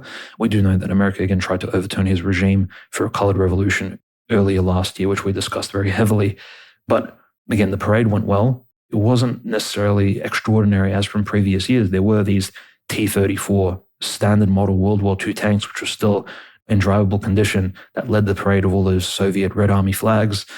There were, again, these T-80 modern battle tanks, which, again, followed the T-34s. There was the Iskander missile systems, S-400s, again, those famous Russian variants. The Russian variant, interestingly enough, is called the S-400 Triumph, while the S-400s that Russia gifted India, Indians actually edited them and renamed them to the Sudarsha Chakra. So interesting, we'll see what kind of edits and changes were made to the Indian variations of the S-400 air defenses, especially if this conflict in Pakistan and India develops further.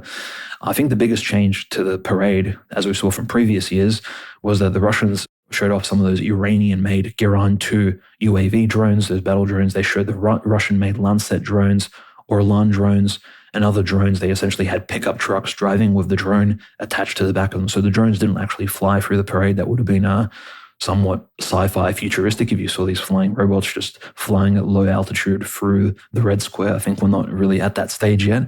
And of course, you had the MiGs and the Sukhois, Mikoyans flying overhead during the parade as per usual. And of course, the scariest thing for any country which dislikes Russia seeing is those Yars nuclear deterrent intercontinental ballistic missile launchers with the missiles attached. These 8 to 10 wheeler trucks driving through at the end of the parade, kind of ending the show of mechanized force. And these particular Topoy launchers can shoot not just intercontinental nuclear missiles into other countries across continents, reaching countries such as Canada, America, but they can also fire Oryeshniks, for example, non-nuclear ballistic missile heads. So it's quite an interesting variation there. And I think the show of force and the military might here is most likely a positive, Conrad, simply because most of the countries that arrived are probably looking to power up some of their home arsenals. Maybe there'll be some military contracts signed because Russia's export of military material has actually decreased since the beginning of the special military operation. Maybe the Russians have just not sold as many materials, maybe because they're again producing for their own domestic needs,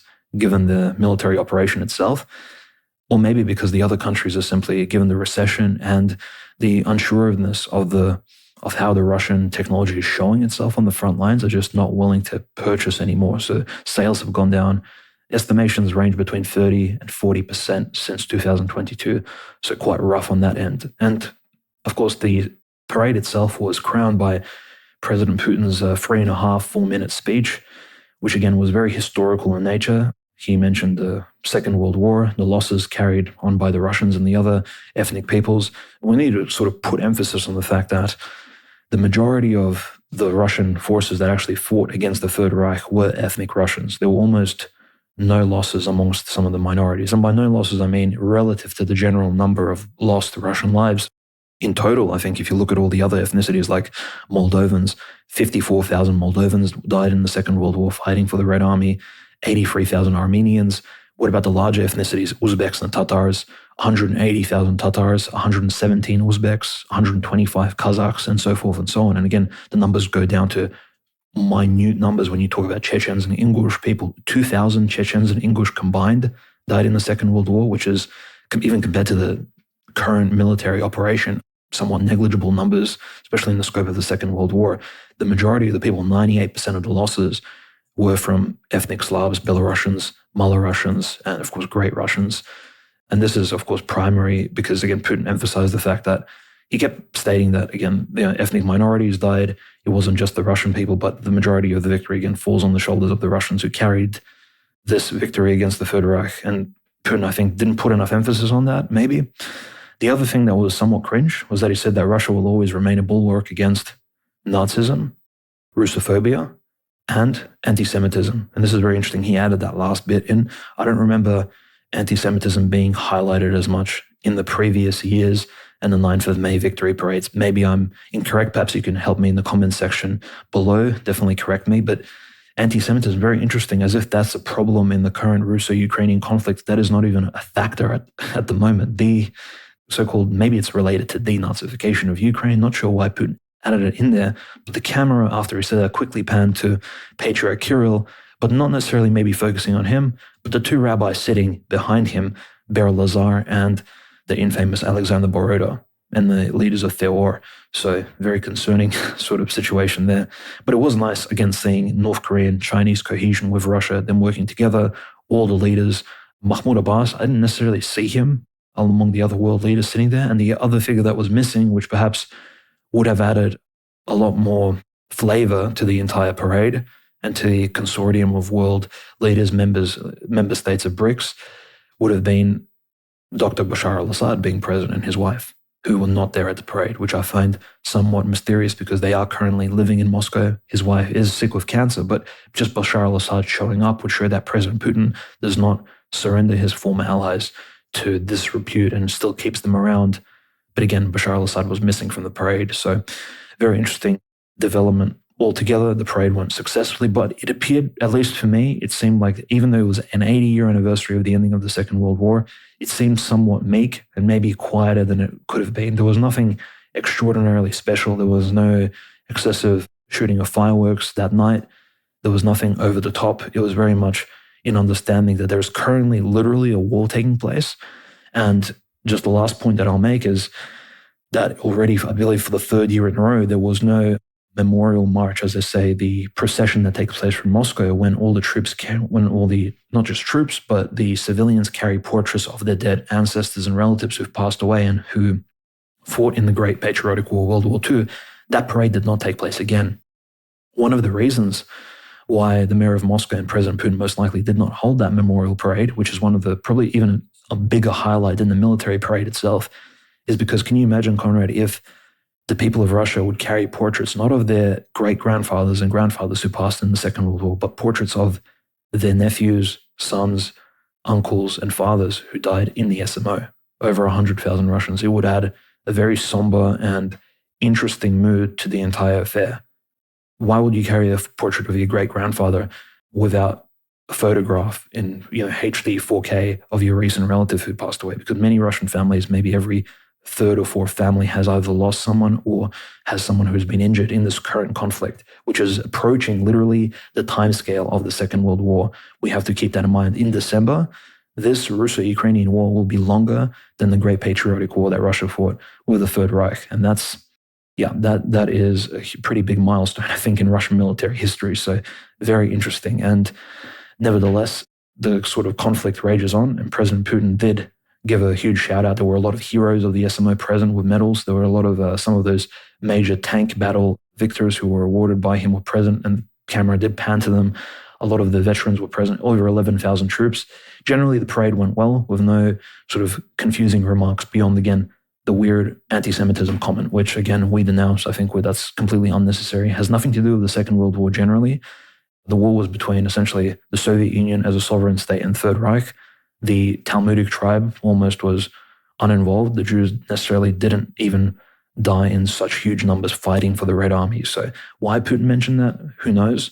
Hopefully that sort of stance will die down in the coming years and months, because as I think we believe, Conrad, this rhetoric won't go very far, even historically or even from an Orthodox Christian perspective. There's simply no benefit to the Russian people in talking about the poor, unfortunate Talmudic community, at least in the Russian context. No, it's true. It is unfortunately cringe and just, a big holdover from ultimately the event this is celebrating, which is the victory of the Soviet Union, which, again, while we don't fault any Russians for taking pride in this, when we recognize that there was, even at the time, there was a bit of a resurgence of at least some allowances for orthodoxy. Ultimately, this also was a victory for world Jewry against one of their, biggest enemies at the time, which of course was, Nazi Germany. And you mentioned, of course, Bashar al-Assad not being present. Of course, Ilham Aliyev was also not present despite having been invited. He's apparently still salty about that plane that got shot down over Russia, as well as, some other nonsense he's distracted with in Azerbaijan. But the other interesting fact, of course, was Ambassador Halperin, the Israeli ambassador to Russia, was also present, as well as, like you said, Mahmoud Abbas. So Palestine and Israel represented. And of course, the anti-Semitism comment, it kind of shows that, look, Russia is still willing to invite Israeli figures to be represented. They invite, if they have to invite Palestinians, they invite, the very Shabbos Goy, Palestinian authority leaders.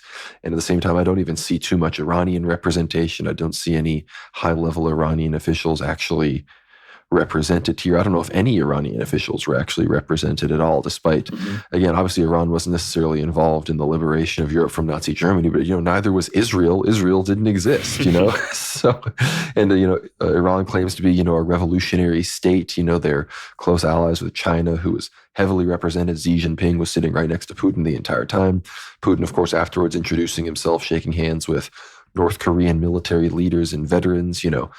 The collaboration between Russia and North Korea is very clear. In fact, Kim Jong-un just today said that if the United States doesn't stop its military aggression against Russia, they will not hesitate to use force. So I don't know what that means, if they're going to launch missiles at South Korea or U.S. forces in Japan or in the region, but it appears that Oriental Russian collaboration has never been higher. So that was definitely one thing I noticed on display at the parade and at the general festivities that were going on there. But one of the big other things that occurred, of course, on the front lines, Ukraine, despite Russia, taking a lot of blows to maintain the ceasefire, Ukraine had no respect for it, really. And a kamikaze drone struck a government building in Belgorod, injuring the deputy governor and a member of the Russian National Guard. So not only is Ukraine not respecting the ceasefire, but they are striking, higher level government buildings, not being afraid to take out, again, if this kind of thing, if Russia wanted to pay this back in kind, there could be all sorts of regional, officials that I'm sure Russia could easily take out if that's the goal that they're trying to pursue here. So very unfortunate to see that the Ukrainians are now clearly realizing that the U.S. is backing off from what it was perceiving as more pro-Russian stance in these negotiations. Now they've signed this mineral deal. They've got some more aid coming in. They've got this money coming in from the European Union. You talk about the potential counteroffensive, of course, up in Sumy and these other regions, as well as potentially down at Kherson on the east bank of the Dnieper. So, again, I'm not particularly confident that the Russians will give up too much territory or anything. But if the Ukrainians launch another counteroffensive, we know they have been successful at doing that in the past. And of course, last episode, we highlighted some Kremlin officials talking about, Odessa, hinting at Odessa not being part of a future Ukrainian state. So if they're going to, make that kind of rhetoric public and, kind of instill those ideas in the people, they definitely need to be not only prepared to destroy these kinds of counteroffensive, but start advancing much sooner rather than later.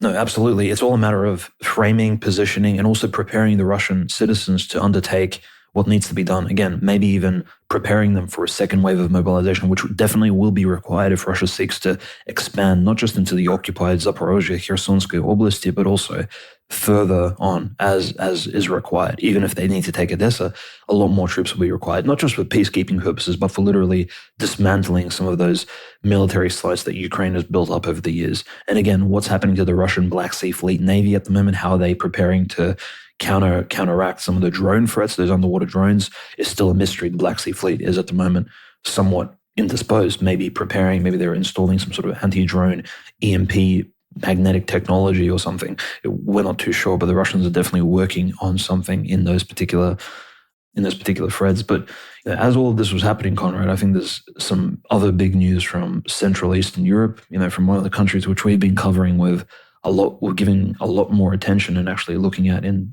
some exceptional detail. Unfortunately, there's been bad news recently, given the fact that Colin Georgescu, essentially the would-be president of Romania, was again ousted by the Supreme Court there in Romania, told that he could not run for the presidency in this particular election in 2024-2025.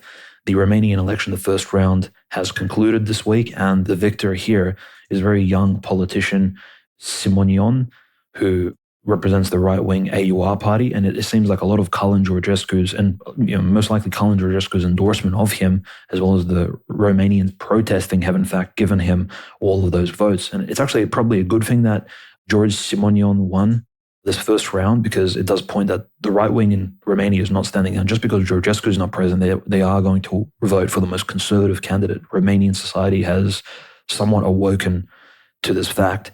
And it's quite clear that, Simonion perhaps isn't like the best candidate compared to Georgescu, who has like very clear sort of Codreanu vibes. Simonion, I'll just sort of put this out there, like in August 2023, we didn't cover this 2 years ago, but Simonion did have certain visitors from the Holocaust Remembrance Center in Romania. He has had some weird Shabbos Goyish discussions.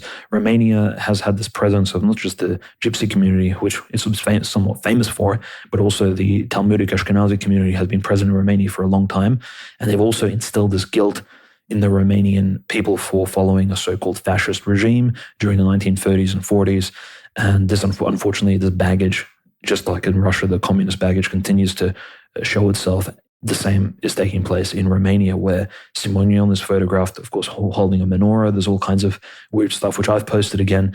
It simply needs to be said that, look, if you're a politician and you have these skeletons in your closet, which I don't even think George Simonion considers these to be skeletons, because philo-Semitism is so normalized in Central Eastern Europe, Conrad, that in fact he may think it's like an admirable move of diplomatic significance, holding a menorah or shaking hands with a rabbi.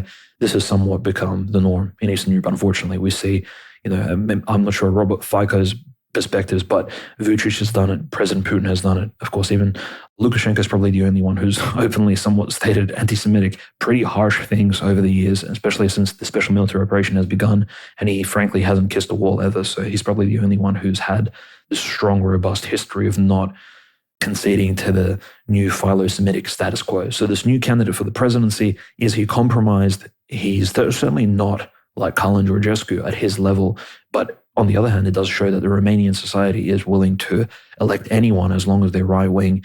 But the worry here, Conrad, is that, just like maybe with some other figures like Dodik's somewhat philo-Semitic statements in Bosnia-Herzegovina and Republika Srpska, we are going to have maybe like a controlled oppositionary figure in Romania. And maybe that's for the best in terms of the Romanian people simply have no alternative.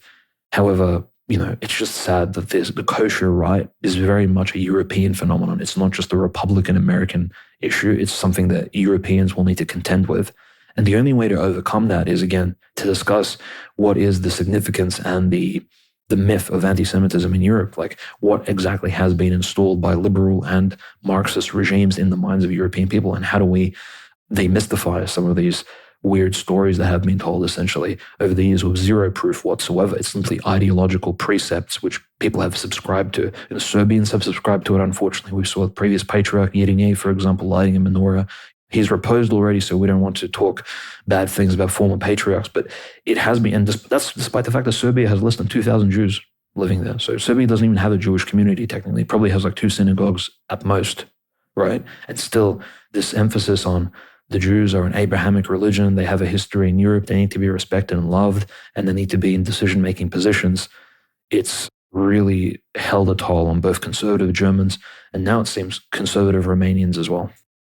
No, it's really almost hilarious how it was obvious, everybody knew that Romania was obviously going to elect a more right-wing, a more pro-Russian president. It was very clear, but they couldn't allow it to be Georgescu. They couldn't allow it to be that other quote-unquote far-right lady. So they suspended democracy a few times until a more kosher-approved candidate could come to the fore to capture that, anti-EU, anti-Atlanticist energy. And Simeon, he got 41% in the first round. He's obviously going to win in the second round and become the president. But clearly, despite being accused of the same things, he's being accused of being supported by Russia and all these TikTok campaigns. They just can't accept that the right-wing people are more popular on TikTok. They need to just get over that. They can't just claim because someone's TikToks get a lot of views and then they win the election that there was Russian interference. It's just becoming cope. But, he's getting accused of these same things. As you said, he's much more kosher. He wasn't quite as far right. He's much more accepted by the Romanian establishment. So unfortunately, it appears that that's what's happening. It's still better than the establishment maintaining power, but, it'd be cool if Simeon also, maybe he appoints Georgescu to some high-level position, but, I don't know. That's probably not how politics works over there. So, pray for Romania. It would be great if, more people would return to the church, especially if there would be closer relations between the Moscow Patriarchate and the Romanian Patriarchate, because I fear that the Moldova situation could boil over into something more concerning. But you mentioned Germany, Dimitri. Of course, the extremist classification of the AfD has been suspended after a legal challenge, which is good to see. I think a lot of people had assumed that that was actually going to be the precedent for a full banning of the party, which a lot of people said was coming next. I know Eugipius was talking about that, but clearly, this legal challenge was at least taken somewhat seriously. And I think at a certain level behind the scenes, they must have been realizing that, the more we persecute them, the more it completely vindicates all the, kind of the baseline conspiracy theories and worldviews of all the people that support these parties, about the Great Replacement, about it being illegal to tell the truth, all these sorts of things, which are obviously true in a neoliberal authoritarian country like Germany. But, the people that are, hoping to ban these parties, hoping to go full, neoliberal hell world and prevent any kind of right-wing opposition, they're starting to realize that their heavy-handed tactics are driving more and more people, I think, into the hands of parties like the AfD. But unless you have anything else to say about Europe, Dimitri, I do have one or two things to say about Africa. We, of course, have big escalations in the Sudan civil war with Port Sudan, which had really been a safe place before very recently for the entire Sudanese civil war, is now being struck heavily by the Rapid Support Forces, many civilian casualties, and of course the UAE continually supporting the Rapid Support Forces. It's important to realize, especially as the RSF clearly wants to target ports and whatnot on the Red Sea coast, directly across the Red Sea from Yemen, it's clear that the UAE, and I was going to mention this earlier when we talked about Saudi Arabia, who, of course, are demanding a Palestinian state before normalizing with Israel. The UAE did no such thing. They're already fully normalized with Israel. They're totally cool with the genocide of the Palestinians. At this point, they're also supporting the Rapid Support Forces at tandem, if not at the behest of Israel, so that they could take over and be able to directly confront the Houthis, for example, in Yemen, which, again, I think that's why it's a good thing that the Russians and other groups are siding with the junta, because I think they are less likely to do everything that Israel would want, for example, in Sudan, which is very much in the sphere of influence of Greater Israel and everything going on there. So despite the fact that the Rapid Support Forces have been driven out of Khartoum, we have to make sure that we pray for that situation, because it's, creating a lot of refugees. It's having higher casualties than certain other, conflicts people might not be thinking about. So very unfortunate situation. And the UAE, I think, is just, of all the Islamic countries, I think it might be the most pathetic and prostrate. Dubai, everyone knows what happens when people go out to Dubai. It's just a terrible thing. So the ultimate Shabbos Goy Award goes to the United Arab Emirates. And the other story from Africa, of course, this is recent. The Rwanda-backed M23 militia, they claim that they will not leave occupied Bukavu and Goma, which are cities they occupy in eastern Congo, until Jesus comes back. The statement was made at a conference in Bukavu by Colonel Willie Ngoma to the applause of population representatives in Bukavu. They reiterated M23's demands, accusing Congolese government of not respecting past peace agreements. We will never go back. We are in Bukavu and we will be there until the return of Jesus Christ. So I don't know if they're taking orders from Rwanda on this, but despite the peace agreements we've discussed in previous episodes, it appears that M23 and maybe this is at the behest of Dan Gellner. Maybe this is, I don't know who's really doing this. Maybe they've gone rogue, but it appears that they have no interest in respecting, quote unquote, Congolese sovereignty. So unless you have anything else to say about Africa or any of these other things, Dimitri, we do need to talk about Pope Leo XIV, the first American Pope. Yes, a very surprising election of the Pope, which again will have huge impacts, not just on Africa, but probably the entire Roman Catholic world. Mr. Prevost was elected. He elected and chose the name Leo XIV. I'm not entirely sure of the significance of that. Obviously, if he would have chosen a name such as Pius, then that would have indicated a more conservative pivot of the Roman Catholic Church.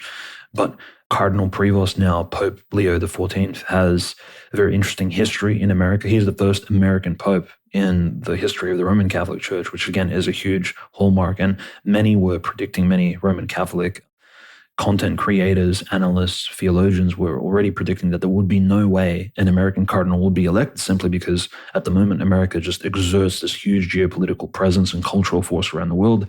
And simply by electing a Roman Catholic American cardinal to the rank of the Pope would grant Americans just simply too much weight in world affairs. But that's not what it appears to be that the cardinals have done here. And it does seem like he was one of the dark horses. He was one of the candidates who wasn't on a lot of people's even top 10 lists. Maybe he was in like the bottom 10 of like the unlikely candidates to be elected. He does come from Chicago, Peruvian roots. He can speak Spanish, Italian fluently.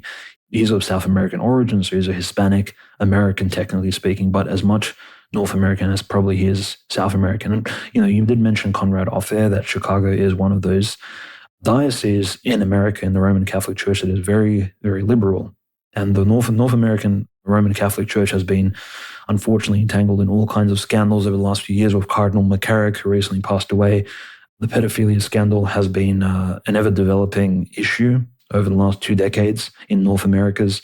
And apparently there is talks that Cardinal Prevost, before his election as Pope, played cover similar to Cardinal McCarrick, who was accused of personal molestation. At least Cardinal Prevost was covering for certain clergymen who conducted themselves inappropriately and committed crimes on minors and maybe even young seminarians back in the day. So it's a very confusing election of this Pope. It's not exactly foretold as what exactly his position will be on issues such as Gaza, Palestine, for example, or even the Russo-Ukrainian war, given that a lot of Ukrainians are Uniates. It's a very large minority religion in especially the western regions of Ukraine. Uniatism, we had an entire 8th hour episode discussing this particular phenomenon. It's something that definitely will come up in the future again. So his political positions are somewhat ambiguous. Many are hopeful. Many Roman Catholic conservatives, the trad Caths, are openly out there stating that, look, given his neutrality on a lot of these issues, maybe the conservative cardinals actually voted for him in order for there to be at least like a middle ground of sorts. He's maybe not as left-wing as Pope Francis. That was the hope. And, many people hoped the same for Pope Francis when he was elected as the Pope. Many were a bit confused. They were saying, well, he's a Jesuit, but he's from a relatively poor region in Argentina, and he was always seen as this monastic type, a real monastic ascetic figure.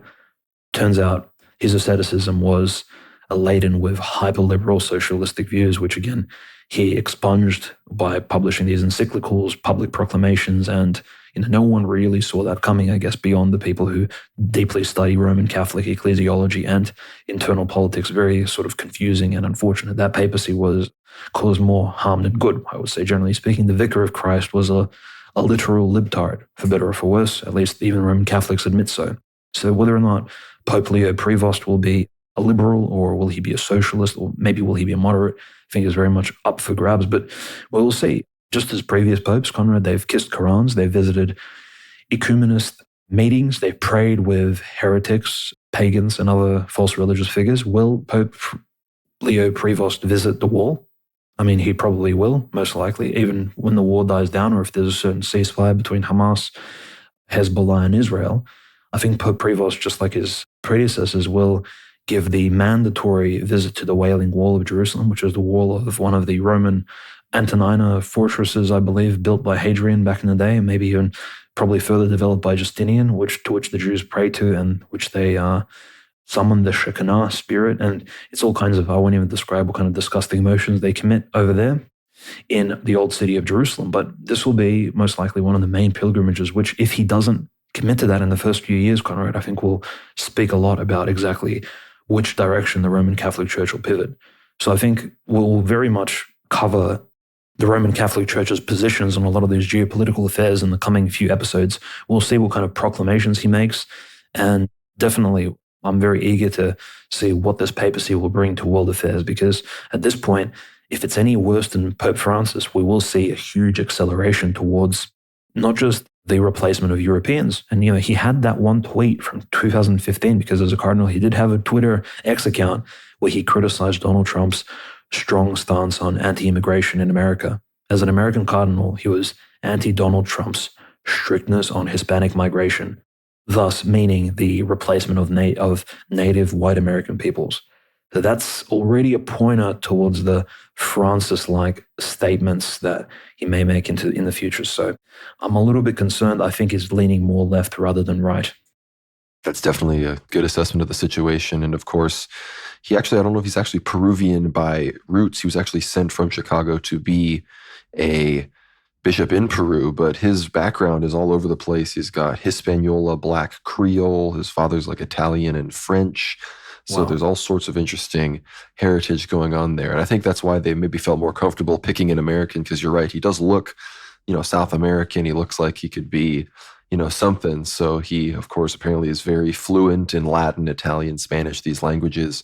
And, that's a good sign that all the trads are saying is, even though he was appointed by Francis and he oversaw the removal of Bishop Strickland, and he's from Chicago, which is a liberal hub, and he was the number one choice of, homosexual Father James Martin and many other nonsensical people. Wow. He did come out in the more traditional garb. Unlike Francis, he apparently has always had a personal affection for the Latin Mass, and apparently at certain, offices he's held, he got the dispensation to serve the Latin Mass when others, weren't doing it. So many people are now speculating that while he will continue to perpetuate the Synod of Synodality, Pope Francis's social agenda, he will be a counter to Donald Trump, because, if you check my Twitter at GnomeRad, he's posting about George Floyd and talking about how we're praying for him and how we need to heal racial injustice in America. So many people suspect that he might be a counterweight to Trump, that he'll be sort of like somebody that they view as more capable of countering Trump and Vance and right-wing politics than Pope Francis was. And that would be,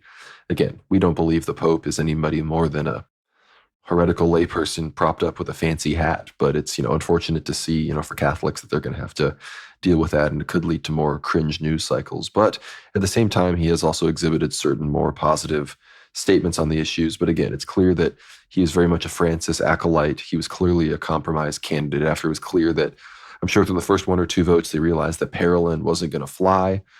I think they probably realized Pizzaballa and Erdo were just no-goes from the beginning. And so I wouldn't be surprised if it took 1 or 2 votes, then they just got Prevost. And there was that interview with his brother that came out where he said that the day after Pope Francis died, he heard that his brother was on a short list of 3, which again, I don't remember getting that short list. Polymarket, which was having markets and betting. You could bet on the Pope. Parolin was at leading by far with like 35% in the market the entire time. Prevost the whole time, I think, never had more than 5% in the odds, and I think somebody ended up making some money on him. But I know one person had 2 million on Parolin, and they obviously lost. So, Wow. very interesting. He definitely. I wouldn't say that he was definitely nobody's top 5, but he might have been 8th, 9th, or 10th on certain people's rankings. Taylor Marshall before the election had made a video talking about a quote unquote worst case scenario, and he listed the 5 liberal cardinals that could become the Pope that were less well known that could be in the worst case scenario, and Prevost was one of them. So very interesting. He definitely will not be a quote unquote trad pope, but there is a chance that he does not keep, the downward spiral going quite as fast as Pope Francis did. So very interesting developments going on in Rome. And again, he's 69 years old, so younger. He could easily be pope for 20 plus years. If he lives as long as Francis did, he will be the pope for at least 19 years. So the beginning of an era, I suppose, as it were. So very interesting developments. But we got to go to some other church news, some news about the real church, the Orthodox Catholic Church. Mm-hmm. And of course, some unfortunate news coming out of Ukraine. Another Orthodox church has been seized by the godless schismatics with the help of the police and the local mayor in Cherkasy, where perhaps the most violent and bloody church takeover in all of Ukraine took place in October. This is from Ortho Christian. Yesterday, May 6th, local authorities and clerics of the schismatic OCU entered St. Andrew's Church and began taking inventory while police officers prevented the Orthodox faithful from entering, reports the Ukrainian Orthodox Church's Information Education Department. His Eminence Metropolitan Theodosi, who was physically attacked in the bloody seizure in October and who was a personal target of the anti-Orthodox Ukrainian authorities, arrived on the scene and spoke with Mayor Anatoly Bondarenko, who was directly involved in the seizure. The mayor attempted to claim that the parish community had voted to leave the Orthodox Church and join the schismatics, but he was unable to present any evidence of such a vote or any names of those who voted. All the parishioners who were present proclaimed their loyalty to Christ in the Orthodox Church. Further, Metropolitan Theodosi explained that his predecessor, His Eminence Metropolitan Sophrony, had built the church on land allocated to the diocese, and thus there's no question of legal ownership. The secular Bonarenko tried to dictate how the faithful pray. You'll pray freely only when you pray in Ukrainian, for a united Ukraine and for our country, not for Patriarch Kirill. So, this mayor has been a major problem for the Ukrainian Orthodox Church in the past. And, again, this is one of the main issues is a few people, a small group of people will hold a quote unquote vote, claim they voted to join the OCU. The vast majority of people have no idea about it. And then the government's like, well, they voted, so we're going to enforce that vote. So that's just the reality of the persecutions. But the only other persecution news that I have, at least for now, is the Jerusalem Patriarchate. They, of course, have issued a message of support for the persecuted Estonian Orthodox Church, who, while for the time being have had the law that was going to ban them, stopped. It was sent back to the parliament and it's going to be redrafted and eventually is going to come out. So hopefully this statement obviously won't have any influence on the secular authorities in Tallinn, but it's very good to see the exiled Metropolitan Evgeny of Tallinn, who has been forced to live in Russia for so many months and years at this point because of his persecution by the Estonian authorities. He was able to concelebrate with bishops from the Jerusalem Patriarchate in the Church of the Holy Sepulchre, which, again, the Jerusalem Patriarchate has been a strong supporter of the Moscow Patriarchate, the Ukrainian Orthodox Church, and they've even come back into communion with the Antiochian Orthodox Church in many ways in solidarity over the whole crisis in the Levant. So again, with all of this Orthodox unity going on, it's clear that the ecumenical patriarch is the outlier and the problem here and needs to, frankly, return to orthodoxy as far as ecclesiology goes. No, definitely. Very sad news. I think Cherkasy diocese, the Cherkasy diocese itself, that oblast of Cherkasy, that region, is one of the only regions in Ukraine where actually because of the church seizures of the cathedrals, monasteries, and parishes, the actual schismatics, in terms of just how many buildings they own, actually outnumber those of the canonical church of the USC under Metropolitan Onufry. So that's very unfortunate. For some reason, there's a lot of emphasis placed on Cherkasy by the Ukrainian degenerate government. And Anatoly Bondarenko, he even looks the part. I'm not sure of his ethnic origin. His last name, Bondarenko, certainly is Malorussian Ukrainian. However, the physiognomy does bring into question some things. And, we just have to mention some of the news from earlier in this week. I believe on Sunday, was it Sunday, the 4th of May? There was an interesting bit of news, and this is actually not from Ukraine, but from France, but still related to the church. It shows us to which countries actually support this schismatic church and this Ukrainian government, which promotes schism. President Macron actually gave a huge speech in front of the Grand Lodge of France, the Freemasonic Lodge, actually, on Sunday, the 4th of May. In the speech, he emphasized the importance that Freemasons played in French and European history in promoting the separation of church and state and secularism. In particular, he highlighted in France there was a law that was passed in 1905, which essentially codified the separation of church and state, at least in Republican France, which just happened right before the First World War. And apparently in French society, this brought around a lot of debate, because prior to that, separation of church and state was very much somewhat an unspoken reality. But however, this was codified officially. And Macron emphasized the role of Freemasons in passing this 1905 law, and the fact that Freemasons around the world are a force of enlightenment and pushing essentially this secular outlook and of privatization of religion, moving it out of the public space. So it just shows that this is the nucleus of spreading anti-Christian, especially anti-Orthodox degeneracy in Europe. These are the people supporting the persecution from abroad. It's the same Freemasons and their rabbinical overlords. We have to not sort of close our eyes on this reality. It's not just local persecution from numbskulls and so-called neo-Nazi Banderites.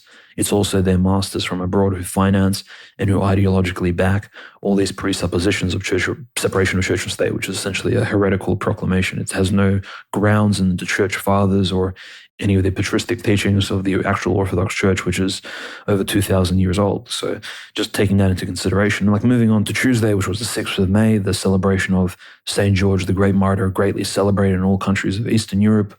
Well, names there of many famous people, including most likely George Simeon, the future president of Romania.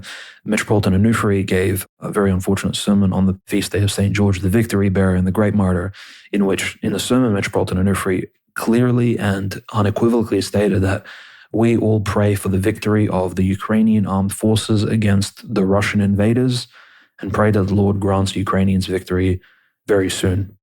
And again, the question arises as to what will happen to Orthodoxy if the Ukrainian armed forces, for which Metropolitan Onufri prays, will win. I think we all know the answer to that. So it's very confusing, the political opinions of the UOC. However, we do understand a church under persecution is very limited in what exactly it can say rhetorically. But we report on this nevertheless, right?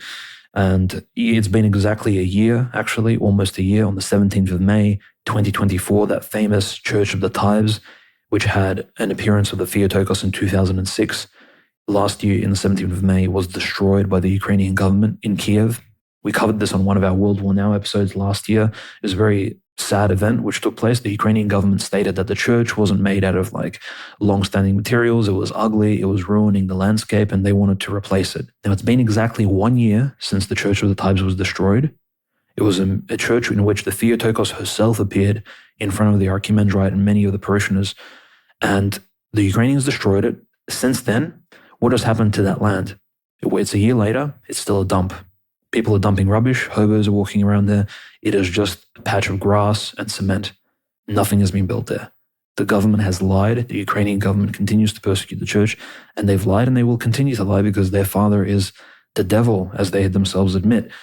And so this is really sad news, but it evidences all the things that we say on this show and have said to date. Like, the proof really is on our side as to who exactly is correct, and that's the UOC, the Church of Metropolitan Onufri, and the greater Russian Orthodox Church in this particular conflict. And that's unequivocal. All the evidence points towards that. So other interesting news from the Diocese of Odessa, one of the biggest dioceses in Ukraine, led by Metropolitan Agafangel, the oldest bishop in the entire Russian/Ukrainian church. Archpriest Elijah Manita, who was a humanitarian aid provider to the Ukrainian army, a Ukrainian priest, he actually lost a leg in a recent, apparently his van that he was driving, which was carrying humanitarian aid to the front lines of Ukraine, was hit by either a Russian drone or a Russian missile. So the Archpriest Elijah's leg was actually torn off, unfortunately. Fortunately enough, he survived, and now he has a prosthetic. I think he still serves as a priest in the Odessa diocese. He was actually granted a medal of St. George, which is a Ukrainian church order, essentially like an award, a commendation for his service, but not to the church necessarily, to the Ukrainian state. So again, it's this weird dichotomy which exists even amongst the canonical Ukrainians, where they're not sure should they support, for example, explicitly the church with some sort of with a pacifistic opinion as to the war, or should they support the Ukrainian state of Vladimir Zelensky. So it's this continuous pressure on the church and on its parishioners, on the clergymen, continues to date. Whereas, on the Russian side, it's quite simple. Like, the Russian church stands with the state, and they seem to be fighting for the liberation of Orthodox Christians of Ukraine, even though officially that hasn't really been announced. So just very interesting developments. Again, look, the greater scheme of things this week, Conrad, I think the news really pointed us towards the fact that countries like India, Pakistan, conflicts in Africa, a lot of these conflicts are led by false presuppositions, false ideological precepts, which is one of the things we stressed on the show from the very beginning, from episode 1 of World War Now, is your religion, your particular ideology, your cultural outlook on life will dictate how you conduct geopolitics, foreign policy, or diplomacy. And this is why we see so many grave and really dubious, mischievous mistakes being made by some of these other countries, whether they're allied to Russia or against Russia, being conducted. And Ukraine is one of those examples, literally persecuting the church out of pure paranoia that the church is full of spies. I mean, this is a very clear example of where your religious presuppositions, and especially wrong ones, will incorrectly lead you down a path of not just inherent confusion, but also committing grave sins, against the church, and persecution and other heinous crimes. So that's the general theme. It continues from episode 1 all until this episode 118 of World War Now. And, I think we've covered it fairly accurately. That was a great way to tie it all together. And of course, I have to give some breaking news here at the end. It appears that the conflict in India and Pakistan is rapidly escalating. We're having videos of drones from India hitting sky rises, civilian casualties confirmed in Islamabad. The Peshawar region has also come under drone fire. How these Indian drones made it over 250 kilometers into western Pakistan without being detected, I don't know, but there's video confirmation of it happening. Apparently, Pakistan has now responded by heavily striking with ground surface-to-surface missiles on Jammu and Kashmir. They're apparently escalating dramatically across the line of control as well. So by the time you're listening to this again, I would be very surprised if de-escalation occurred. It appears that the India-Pakistan war, World War II, is here in full effect. So you heard it here first. Not really. This is a little bit late due to the being a recording, but we are going to be covering this closely. Be sure to follow us on Telegram at World War Now Telly. That's where we're going to be keeping up with all of this very closely. Be sure to follow me on Twitter at GnomeRad. I commented on, as well as in my recent World War live stream. If you want to hear about this, I react to the latest BBC audio documentary / hit piece about Orthodoxy in Texas. I at least react to the segment that talks about me. They bring Sarah Riccardi-Schwartz on to yap about me. So be sure to check out the World War Now YouTube channel. Subscribe. You get access to weekly live streams, the World War live streams every Tuesday evening, which they may be taking a brief hiatus for 1 or 2 weeks, as I will be traveling to do some speaking at certain places, as well as traveling to Iceland for family recreational activities. So expect perhaps a minor lull in content, but episodes, Ether Hours, World War Nows, will still be regularly coming out throughout all of this time. So do not worry. Be sure to follow us on Twitter at World War Now _. Again, follow me at GnomeRad. Follow Dimitri at WWN Host. Again, subscribe to World War Now. Get behind the paywall. Get access to all of our episodes of Ether Hour, hundreds and hundreds of hours of premium content. Get the ability to ask us questions in our monthly Q&A threads and have us answer, whatever questions you want. See, these are some of the major benefits, as well as, of course, the premium channels on the World War Now Discord. All of this is linked below. And just $7 a month at worldwarnow.co, you get access to all of that. So don't hesitate to support the show. Again, follow us on Telegram at World War Now Telly. Be sure to subscribe to the YouTube channel, subscribe to us on Substack, even for free, even if you're not behind the paywall, still get on the email list. It helps us out a lot. Be sure to like this episode, whether you're listening on YouTube, Spotify, Apple Music, wherever you happen to listen to podcasts. Be sure to like this episode. It really helps us boost in the algorithms. So again, thank you all so much for listening here to the end, and we will see you on the next one. God bless.